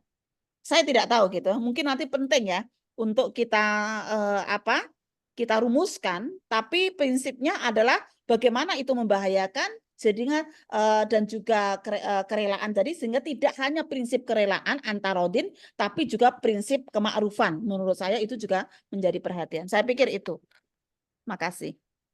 Matur nuwun Prof atas jawabannya dan silakan kami beri kesempatan kepada Bu Aisyah. Bunda Aisyah masih bergabung? Oh, Masih ada, silakan Bu Ais kalau ingin menambahkan. Silakan Bu. Assalamualaikum warahmatullahi wabarakatuh. Waalaikumsalam warahmatullahi wabarakatuh. Alhamdulillah. Selamat Bu Alim. Lengkap. Komprehensif. Pengalaman luar biasa Bu Alim. Saya memang menyempatkan, minta maaf Bu Alim dan Bapak, menarik membaca siapa yang share di grup peserta Munas itu ya. Oh ini menarik memang tentang apa? Sebentar ini kok tadi. Ada apa? Tentang fikih reproduksi ini, saya memang udah lama mikir dan kalau ngajar memang saya tekannya lebih soft ya kelihatannya ya dengan fikih reproduksi yang tadi sudah amat sangat banyak. Saya apresiasi Bapak kalau Jawa Tengah. Ya kebetulan saya punya ikatan ya dengan Jawa Tengah. Kalau Bu Alim dengan Pekalongan, Pemalang. Pemalang. suaminya Bu Alim kan Pekalongan itu ya. Iya, Saya Pemalang, Bu. saya Hah? Pemalang Pemalang. ya? Pemalang. Iya, Pemalang, Pemalang. Pemalang. Ya, kalau saya Banjarnegara gitu ya. Jadinya kalau Oh, ada Jawa Tengah itu ya. Jadi apresiasi, mudah-mudahan jadi gitu ya, mudah-mudahan. Karena memang betul apa yang disampaikan Bu Alim tadi bahwa sebenarnya fatwa ya, keputusan itu kan sudah amat banyak ya, apa tersebar di mana-mana gitulah, iya, tersebar iya. di mana-mana. Kalau ini nanti jadi kan bisa ngumpul jadi satu, jadi Satu. Iya. J, jadi para perempuan itu akan mudah mengaksesnya. J. Iya, Kalau iya. tadi dari Bu Alim tadi sudah cukup komprehensif ya, dan bahannya itu juga cukup apa, cukup ya. Nah, Bu Alim sekarang masuk Mufassiroh juga itu ya, jadi masuk tim penulis tafsir juga. Jadi beliau itu menghayati betul ya. Jadi tadi memang bahannya di samping fatwa dan keputusan, saya pikir juga tafsir itu ya tadi Iya, iya. tentang sebenarnya tafsirnya sudah kajiannya sudah banyak, tapi yang dituliskan diterbitkan kan baru apa? Ya. Baru surat Al-Baqarah selesai. Ya, juz 2 plus itu Al-Baqarah selesai sehingga berkaitan dengan apa dengan yang dibahas ini banyak sudah yang ada di Al-Baqarah tadi termasuk haid dan juga asing ya. Ya, Iya, iya. saya apa mungkin ingin menambahkan saja ya, karena ini cakupannya banyak banyak sekali Iya, ya. Saya iya. juga pernah mencoba menulis ya, saya petakan itu ternyata kok jadinya banyak banget. Meskipun sebenarnya bahannya itu banyak juga ya, bahannya juga banyak. Ya, misalnya tadi head sudah jadi kalau bicara tentang kesehatan reproduksi kan memang bermula biasanya kalau ini Bu Istiana dosen kebidanan kelihatannya ya. Iya. Eh, Sanes, sanes Bu Ais, oh, dosen Aika. FAI sebenarnya, nggih, tapi di FAI tapi kebidanan kami kemudian ada mata kuliah khusus. masuk di Nggih. kebidanan. Jadi di kebidanan itu Nggih. kalau reproduksi kan mulai dari head, kemudian hamil, hamil jadi tadi disinggung tentang Hmm. perkawinan ya, kemudian melahirkan gitu ya, Hmm. ASI, satu lagi sebenarnya Bu Alim, yaitu menopause gitu kan ya. Iya. Kalau Hmm. laki-laki kan tidak ada menopause, tapi kalau perempuan kan ada. Justru permasalahan ini nggak betul ya, karena ketika Iya. perempuan menopause itu ada yang bapak-bapak kemudian nikah lagi gitu ya, kemudian ada yang poligami, apa yang cerai dan Iya. sebagainya. Ini kan apa perlu diangkat juga gitulah ya, perlu Hmm. dikaji juga bagaimana tentang ya tadi hierarkis itu ya, dari al-qiyamul asasiyah. Saya pikir apa yang disampaikan Bu Isyana juga juga perlu juga penting juga ya. Tauhid itu kan berarti yang esa, yang kuasa, yang itu sebenarnya hanya Allah ya, sehingga tidak ada salah satu suami istri laki-laki perempuan perempuan yang kuasa. Jadi, tentang aborsi memang betul ya Bu Alim ya. Jadi itu sebenarnya di Munas Pekalongan itu sudah dibagi tanfidnya. Jadi tidak dibahas lagi, tapi itu sudah ditanfid ya. Tapi kalau yang Hmm. kita yang amaliyah laki-laki perempuan itu kan sampai sekarang belum ya Bu Alim ya. Belum ada, Iya. belum. Padahal lebih lama itu 2010. Tapi yang Makassar itu malah sudah keluar tanfidnya. Jadi betul apa yang disampaikan Bu Alim tadi. Nggih. Kemudian mungkin tadi KB, saya pikir memang di HPT 1 ada KB, tapi memang kan keputusannya sebenarnya kalau kita lihat juga sudah lengkap ya Bu Alim tadi menyampaikan. Mungkin tadi ada pertanyaan di chat ini kan berkaitan dengan vasektomi, tubektomi Iya. gitu. Iya. Ya di apa keputusan Tarjih tentang KB itu kan memang mengatakan yang tidak dibolehkan itu kan istilahnya darurat ya di apa di Tarjih. Tapi yang tidak dibolehkan adalah satu karena tidak mau punya anak, yang Iya. Iya. kedua karena mengubah organ reproduksi, dicontohkan di situ vasektomi, tubektomi. Karena sekarang Aisyah itu juga gencar ya, artinya Aisyah kemitraan dengan Majelis Kesehatan, dengan Kementerian Kesehatan itu kan ya tentang KB permanen, sehingga kan banyak pertanyaan-pertanyaan itu. Nah, kan seolah-olah Majelis Tarjih itu melarang vasektomi tubektomi ya. Ini ada artinya kan vasektomi tubektomi dalam arti ketika itu mengubah organ reproduksi. Tapi ketika sudah ada teknologi baru bahwa ada rekanalisasi, tidak dipotong, tidak diputus gitu, tapi hanya diikat yang masih memungkinkan untuk bisa bisa hamil lagi, maka itu sebenarnya pemahamannya dibolehkan. Tapi kan di bawah biasanya juga masih ngejar, masih nanya-nanya terus. Sehingga nanti kalau ini kalau ini terbit gitulah ya, kalau ini bisa terbit hasil munas ini kan juga bagus sekali. Tentang aborsi sudah tadi ya, sudah betul. Tapi memang betul Bu Alim tentang karena faktor janin itu ya, faktor janin itu kan memang belum MUI pun kelihatannya juga belum ya, MUI. Ya, Tarjih masuk di Tarjih masuk di fikih perlindungan anak ya. Tapi kan memang betul kalau lihat keputusannya tahun berapa itulah Munas sebelumnya kan memang saat itu masih baru karena alasan medis. Ketika MUI itu keluar ya, saya tanya Pak Samsul saat itu udah Pak Samsul menyampaikan udah dipakai saja dipakai saja keputusan MUI. Tapi di Makassar kemarin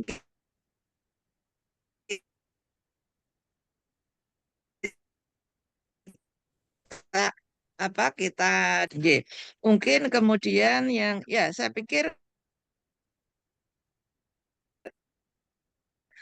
banyak banget ya bicara hanya toharoh gitu ya. Padahal kan tadi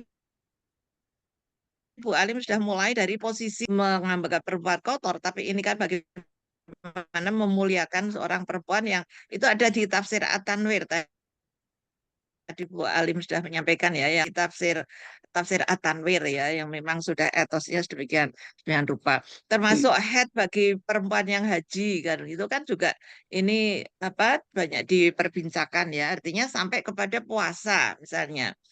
Puasa apakah itu mani ya kan? Puasa bagi perempuan head itu mani ya terlarang gitu kan, dilarang atau itu rukhsah itu. Tapi ditarsih kan tetap mani ya karena landasannya itu kuat gitu loh. Hadisnya itu kan juga kuat itu. Meskipun ada sementara yang mengatakan bahwa itu tidak dibenarkan gitu.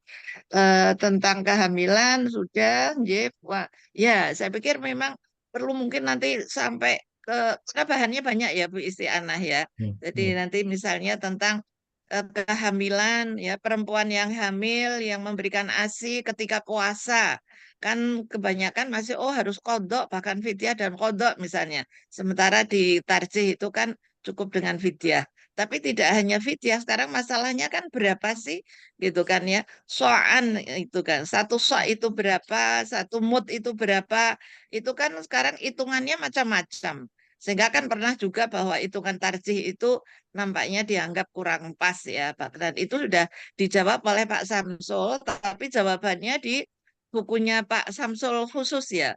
Tanya jawab Ramadan kelihatannya di Republika saat itu dan itu sudah dibukukan itu ya, sudah dibukukan. Nah, ini kan saya pikir dari hal-hal yang berserakan itu eh, menjadi bahan.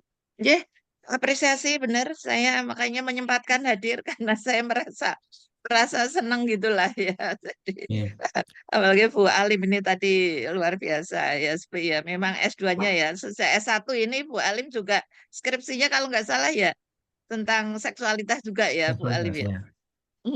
Lihat tadi atau S2-nya Ya, apalagi. S2. Nggih, matur nuwun. Itu aja saya pikir nggih tambahan dari saya. Oh Nggih, nggih, saya ini kan kebetulan yang rawuh mungkin karena tarjih ya. Jadi nggih, yang Pak. rawuh itu bapak-bapak. Nggih. Belum ada perempuannya Pak di majelis tarjih MTT. Oh, nggih, Sama nggih. Nah, Nggih. ini padahal di Bu Alim itu kan sudah masuk di MTT. Saya periode tahun berapa ya saya? 2010 sebelum Pak Alim masuk lah ya Nggih. gantian saya kemarin kemudian Bu Alim masuk jadi mohon nanti mungkin di Munas di Muswil bisa Nggih. jadi pembicaraan untuk ada perempuannya di MTT baik di wilayah maupun di daerah kalau belum ada Saya kemarin usul MTT-nya Majelis Tabligh dan Tarjih dan Ketarjihan, MTK, PWA, MTK, PDA gitulah ya. Saya pikir perlu juga diundang apalagi kalau mau bahas tentang fikih reproduksi. Nggih. Nggih, makasih. Nggih, matur nuwun. Terima kasih. Assalamualaikum warahmatullahi wabarakatuh. Waalaikumsalam warahmatullahi wabarakatuh. Bu Istiana ini anggota Majelis Tarjih PWM, Bunda. Oh ya, Ini. alhamdulillah PBM-nya sudah. Nggih. Nggih, Wah, nggih. ada Bu Nggih, Ummul terima kasih. Barorah dan Selamat. dan Tapi kelihatannya yang daerah-daerah belum ya Pak ya kalau kelihatannya. daerah memang coba besok Mm-mm. nanti Muswil Yang sambil kita Wonosobo itu kan adik sepupu saya, ketua majelis tarjihnya Tarjih. juga Oh, iya. belum, sudah tak Iya. ojo-ojo itu, yang Banjar juga belum Wonosobo kali. berarti Ustadz Mi'raj. Ya, Ustadz Iya. Mi'raj itu putranya Pak Lik saya, Oh, adik ibu iya. saya. Iya, iya, Iya. iya. Oh, iya, iya. Kemarin datang ketemu juga di mana? Ketemu di Pekalongan. Di Pekalongan, iya, iya. Nggih, Ya, nggih. Alhamdulillah. Mm-mm. Baik. Kalau Nggih. di MTT itu Pak Wisman periode sebelumnya 8%, kalau 8%. periode sekarang 18%. 18%. Oh, iya, iya. Ya, yang perempuannya saya hitung itu, SK-nya saya bandingkan tuh, alhamdulillah Oh. ada peningkatan. Alhamdulillah peningkatan. Sekarang lebih Iya. banyak. Ya, 18% sekarang. Nggih, mudah-mudahan Jawa Eh, Tengah mengikuti nanti. Ingin menambahkan aja, kalau Nggih, nanti Prof. Nggih. bicara tentang yang KB itu juga ada di tuntunan menuju keluarga sakinah. Di Iya, sana nggih. tentang persoalan KB itu juga ada di sana gitu. Iya. Nggih, nggih. KB termasuk khitan perempuan itu juga ada di tuntunan menuju keluarga sakinah itu juga. Jadi sebelum khitan perempuan itu mungkin di amaliyah laki-laki perempuan ya, fikih Ya, perempuan iya. itu masuk ya. Ya, Ya, tapi saya kalau di ambilkan dari sana Bu tadi yang belum ditanfis tapi sudah saya Sudah pakai. disampaikan. Iya. Iya, makanya karena dulu belum ditanfid, maka ketika kita nyusun tuntunan menuju keluarga sakinah sengaja kita masukkan, sehingga istilah ghairu masyru' barang itu kita masukkan di situ. Nggih. Berarti dokumen yang terkait dengan fikih amalia laki-laki perempuan itu nanti bisa didapatkan di mana, Bu? Belum Nunggu ditanfid itu. Pak, saya Oh. punya di laptop saya ini punya. Oh, gitu ya. Catatan saya adalah draft sebelum ditanfis sampai sudah kayak gitu. Iya, tapi Iya. karena belum ditanfis jadi nggak berani untuk menyebarluaskan. Tapi ketika untuk kepentingan-kepentingan kayak Tapi gitu, saya ambil mudah-mudahan tidak lama lagi karena katanya sudah di Pak Hamim ya. Sudah sedang diberi sani Pak Hamim. Ya, mudah-mudahan nggak lama lagi. Baik. Bu Isti, silakan untuk pendalaman berikutnya karena ini tadi datanya cukup banyak dan nanti mungkin kita tuangkan dalam kerangka dibantu teman-teman dari PUTM. Silakan Bu Isti, kalau masih ada lagi untuk ini yang tadi untuk untuk mumpung ada Bunda Aisyah di sini, Bunda Aisyah.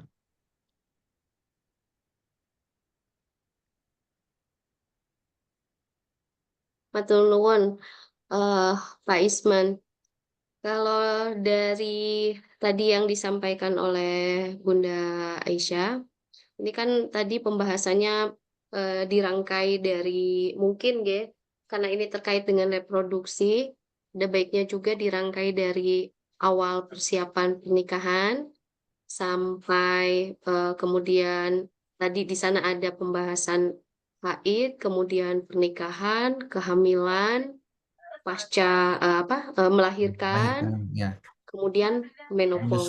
Menyusui menopause. Menyusui kemudian Ya. menopause. Iya. Jadi itu kalau dirangkai dalam proses yang seperti itu, ini belum ketemu formatnya. Apakah mau seperti itu? Karena ini baru ada tambahan. Oh iya, menopause itu tadi sempat Iya, miss juga ya. Saya iya, pun iya. tidak terpikir gitu. Betul. Alhamdulillah Bunda Aisyah kan menyebut itu. Jadi kalau dengan rangkaian seperti itu bisa saja nanti pembahasannya berdasarkan alur biologis dari Betul. manusia itu sendiri gitu.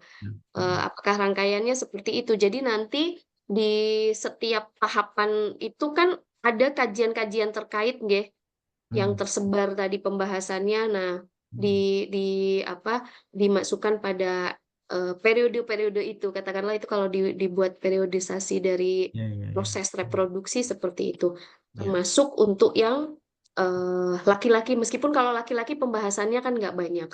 Paling Ya. tidak laki-laki itu kan memiliki kewajiban juga nggak ya untuk menjaga kualitas dari benih itu sendiri gitu loh. Nah, kemudian kewajiban lainnya ini yang melekat dengan haknya perempuan selama periode-periode tersebut gitu. Jadi yang perlu Malah di AC itu rizquhunna wa kiswatuhunna nggih, ketika AC leres Bu kan malah. Aisyah, nggih. Yeah. Nggih. Nah, jadi nanti susunan draftnya apakah seperti itu? Kalau dirangkai sebagaimana yang diingatkan oleh Bunda Aisyah tadi, Ngoten Pak Kalau Isma. Ya, kalau ya. mau seperti itu, kira-kira sunat perempuan masuk di mana, Mbak? Sunat perempuan Saya malah kalau mikir gini tadi, nggih, mulanya tidak head, tapi justru dari kelahiran. Iya. Dari kelahiran itu kan, mulanya dari kelahiran.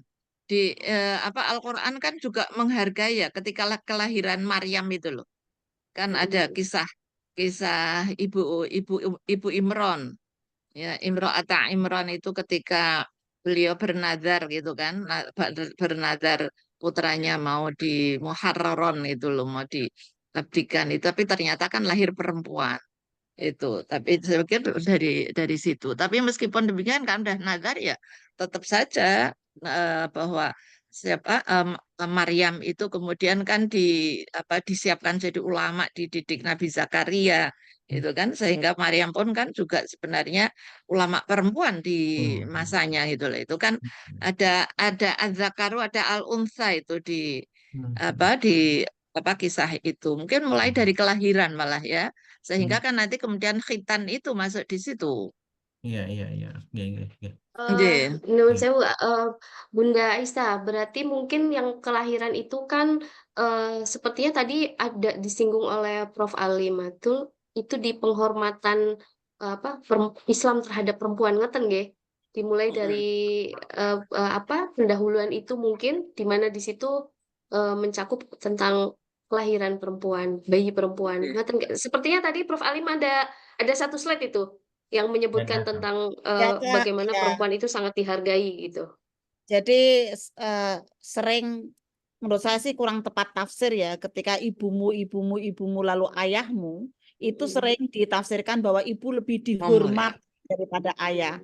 Yang tafsir yang tepat tuh bukan dihormati tapi ditemani di sahabat, bukan karoma. Kata-kata coba lihat hadisnya tuh bukan karoma kok, sahabat gitu. Kalau sahabat itu kan ya sahabat ya, dia menemani gitu. Kenapa ditemani? Karena memang tugas reproduksinya lebih banyak.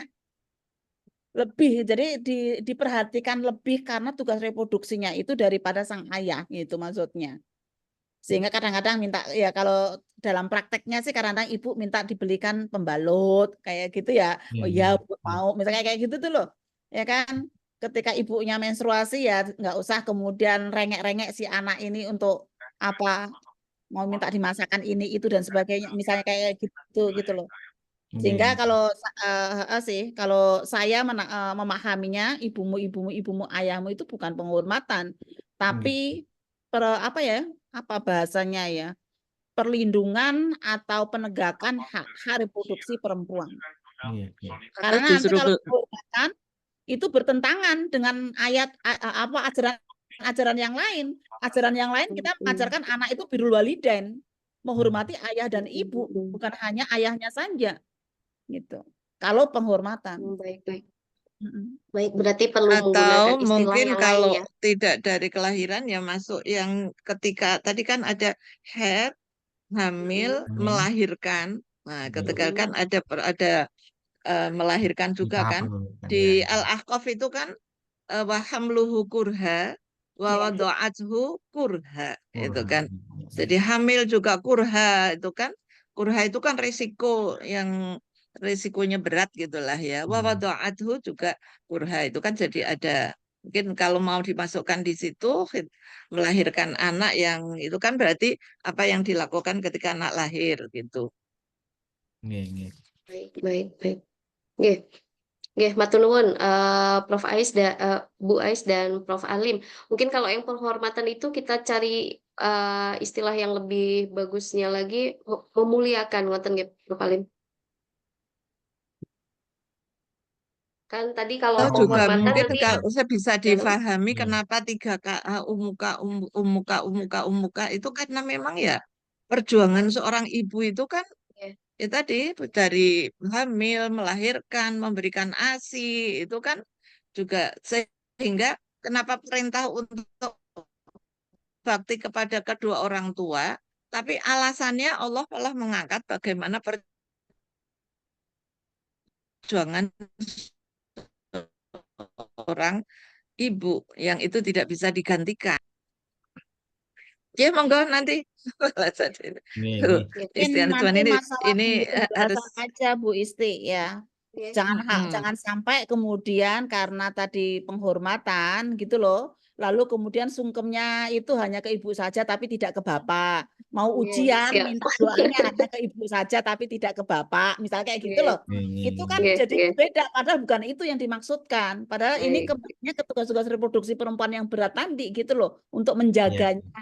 Walaupun anak itu Oh, juga ikut menjaga tugas iya. reproduksi perempuan, maksudnya itu gitu, bukan Iya, kemudian karena kalau seringnya penghormatan ya itu tadi kamu iya, lebih iya. anu loh minta doa lebih kepada ibu lebih banyak loh daripada Afdol ayah ya. kan gitu. Iya, Betul. Jadinya padahal bukan itu. Iya, Kalau saya sebagai iya, seorang perempuan, saya iya, pengen iya, anak saya juga meminta doa yang sama kepada ayahnya, iya, bukan iya. hanya iya, kepada saya gitu loh. iya, betul. Jadi, Baik, eh, iya, Ustadz Isman, iya, mohon maaf ini sepertinya kan tadi ada pertanyaan yang ada apa di chat ya. vasektomi, iya, iya. Ah, Nggih, ada mm, beberapa hal, tapi ini izin saya menyoroti dari pertanyaan Pak Imam, meskipun sih ini sebenarnya iya, ke Prof. Alim nggih, sepertinya. Cuma karena iya, dikaitkan dengan tentang kaidah fikih, kemudian harus dibedakan mana yang mubah, mana yang sunnah, mana yang wajib, seperti itu. Ini kan kajian fikih praktis sebenarnya ya. iya, iya, iya, Sementara mungkin kita juga harus punya persepsi yang sama. Kalau di wilayah di pusat saya yakin sudah eh, sudah sepaham bahwa iya, fikih itu kan maknanya luas sebagaimana yang pernah dijelaskan Prof. Samsul ya. iya. Fikih ya itu lebih luas, tidak hanya sekedar ranah praktis Akamul khamsah bagaimana ya. fikih praktis bukan itu yang kita al-akamul pahami. fara'iyah. Nggih, Iya. nggih. Cuma mungkin nanti izin tentang poligami. Ini sensitif sekali nggih, Prof. Alim. Tentang Itu sudah poligami Mbak, tidak dalam sensitif kalau kita perlu karena sudah ada di Tanfin. buku keluarga sakinah nggih, itu Oh, iya, iya, nggih. sangat iya, jelas iya. itu. Betul, Mm-mm. betul. Maksudnya itu Ada, kan sudah ditanfitkan memang nggih, sudah ada iya, bahwa intinya spirit poligami di dalam Muhammadiyah itu kan monogami. Iya, spiritnya Spirit pernikahan. prinsipnya iya, Prinsip pernikahan, monogami. nggih, Yes, prinsip pernikahan iya, monogami. monogami. Tapi saya sejujurnya belum membaca itu sampai selesai nggih tentang hal itu kalau menurut Muhammadiyah. Tapi mungkin nanti Di perlu buku tuntunan keluarga sakinah itu, Bu. nggih, nggih. Nanti Ada itu.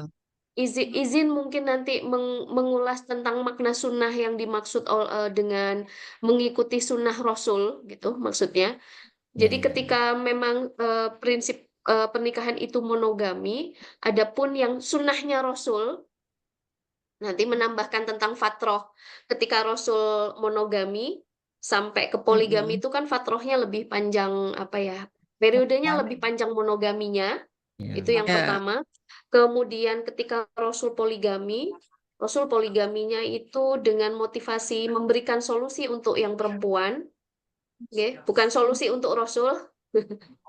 Kemudian karena melihat kondisi-kondisi istri-istri yang dinikahi dalam fatroh iya, poligami iya, itu, iya. kemudian yang ketiga ini, Yang tadi eh, tidak mengizinkan Fatimah di poligami walaupun beliau sedang kemudian poligami. Iya. profil dari para istri-istri yang dipoligami tersebut, di mana yang dipoligami itu nggak ada yang gadis, nggak Prof. Alim?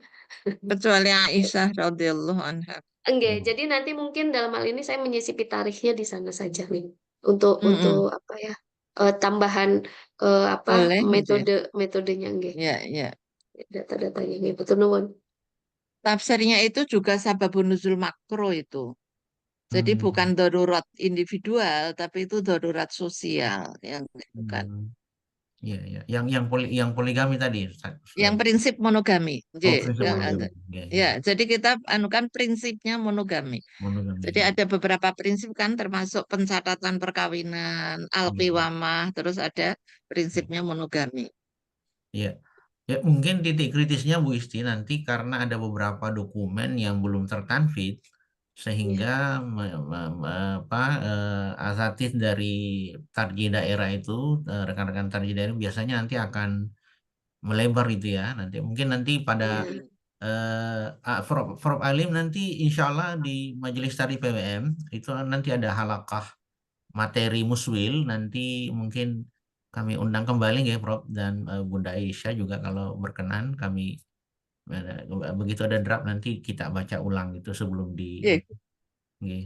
Gini, tapi kelihatannya meskipun belum diputuskan, Nggih. tapi ada di fatwa gitu loh ya. Oh ada, nggih, nggih. Ya, jadi ada meskipun belum diputuskan itu ada. Tapi kalau Pak belum ditanfid, kalau diputuskan sudah, gitu kan udah Oh, keputusan Munas itu. iya, Tapi belum ditanfid gitu. iya, iya, Jadi iya, belum ditanfid. iya, iya, Jadi misalnya tentang apa? Tentang monogami itu sudah ada di iya. keluarga Sakinah. Khitan Sudah perempuan itu ditanfid. juga di keluarga Sakinah ada, kemudian di mana? Di fatwa di buku jilid 4 atau berapa itu juga ada, udah. Oke. Iya, iya. Baik. Silakan Bu Isti kalau masih ada, karena waktu kita terbatas ini. Prof. Alim. Sementara sampun Pak Iya. Isman. Siap, siap. Baik. Terkait dengan pertanyaan dari Ustadz Imam Waladi dari Tarjih Sukoharjo, itu memang insya Allah akan kita diskusikan dengan Ustadz Ruslan tanggal 9 Oktober. Jadi memang ini iya, ada Ustadz Ruslan terkait dengan kapan manhaj tarjih itu, jenis-jenis manhaj tarjih yang dipahami sebagai metode istinbat dan kapan manhaj tarjih itu dioperasionalkan sebagai metode penemuan norma, termasuk bagaimana mengoperasionalkan tadi itu prinsip-prinsip dasar sampai ke ahkam al-far'i. Ini memang perlu disamakan karena sama juga Bunda Aisyah dan Prof. Alim dibahas di musul ini juga. Jadi tarjih ini diberi tugas oleh PWM untuk menyusun buku panduan kepada mubalik khusus untuk tarjih, dan memang akan disampaikan juga oleh Ustadz Ruslan insya Allah. Kalau begitu kita cukupkan nanti kami berterima kasih sekali atas kebersamaan Prof. Alim, kemudian Bunda Aisyah tadi juga alhamdulillah. Tadi ada Bunda ini dari PWA Jawa Tengah, tapi beliau karena izin mengisi Baitul Arqam sehingga tidak bisa membersamai. Baik, kalau misalnya sudah kita cukupkan Bapak Ibu, terima kasih atas perhatian, keseriusan dan kesungguhannya sampai tadi sampai 40-an tadi ya orang. Kali ini berkurang menjadi 29, mungkin ada kegiatan. Kita akhiri, terima kasih kami sampaikan atas nama Majelis Tarjih PWM Jawa Tengah menyampaikan penghargaan dan apresiasi yang setinggi-tingginya kepada Prof. Ali, Bunda Aisyah, teman-teman drafter putusan muswil, Bu Istiana, Mbak Ika dan Mbak Wika, serta para asatidz dan asatidzah yang hadir pada malam hari ini sampai akhir acara. Kita akhiri pertemuan kita, webinar kita pada malam hari ini dengan membaca hamdalah dan doa kafaratul majelis.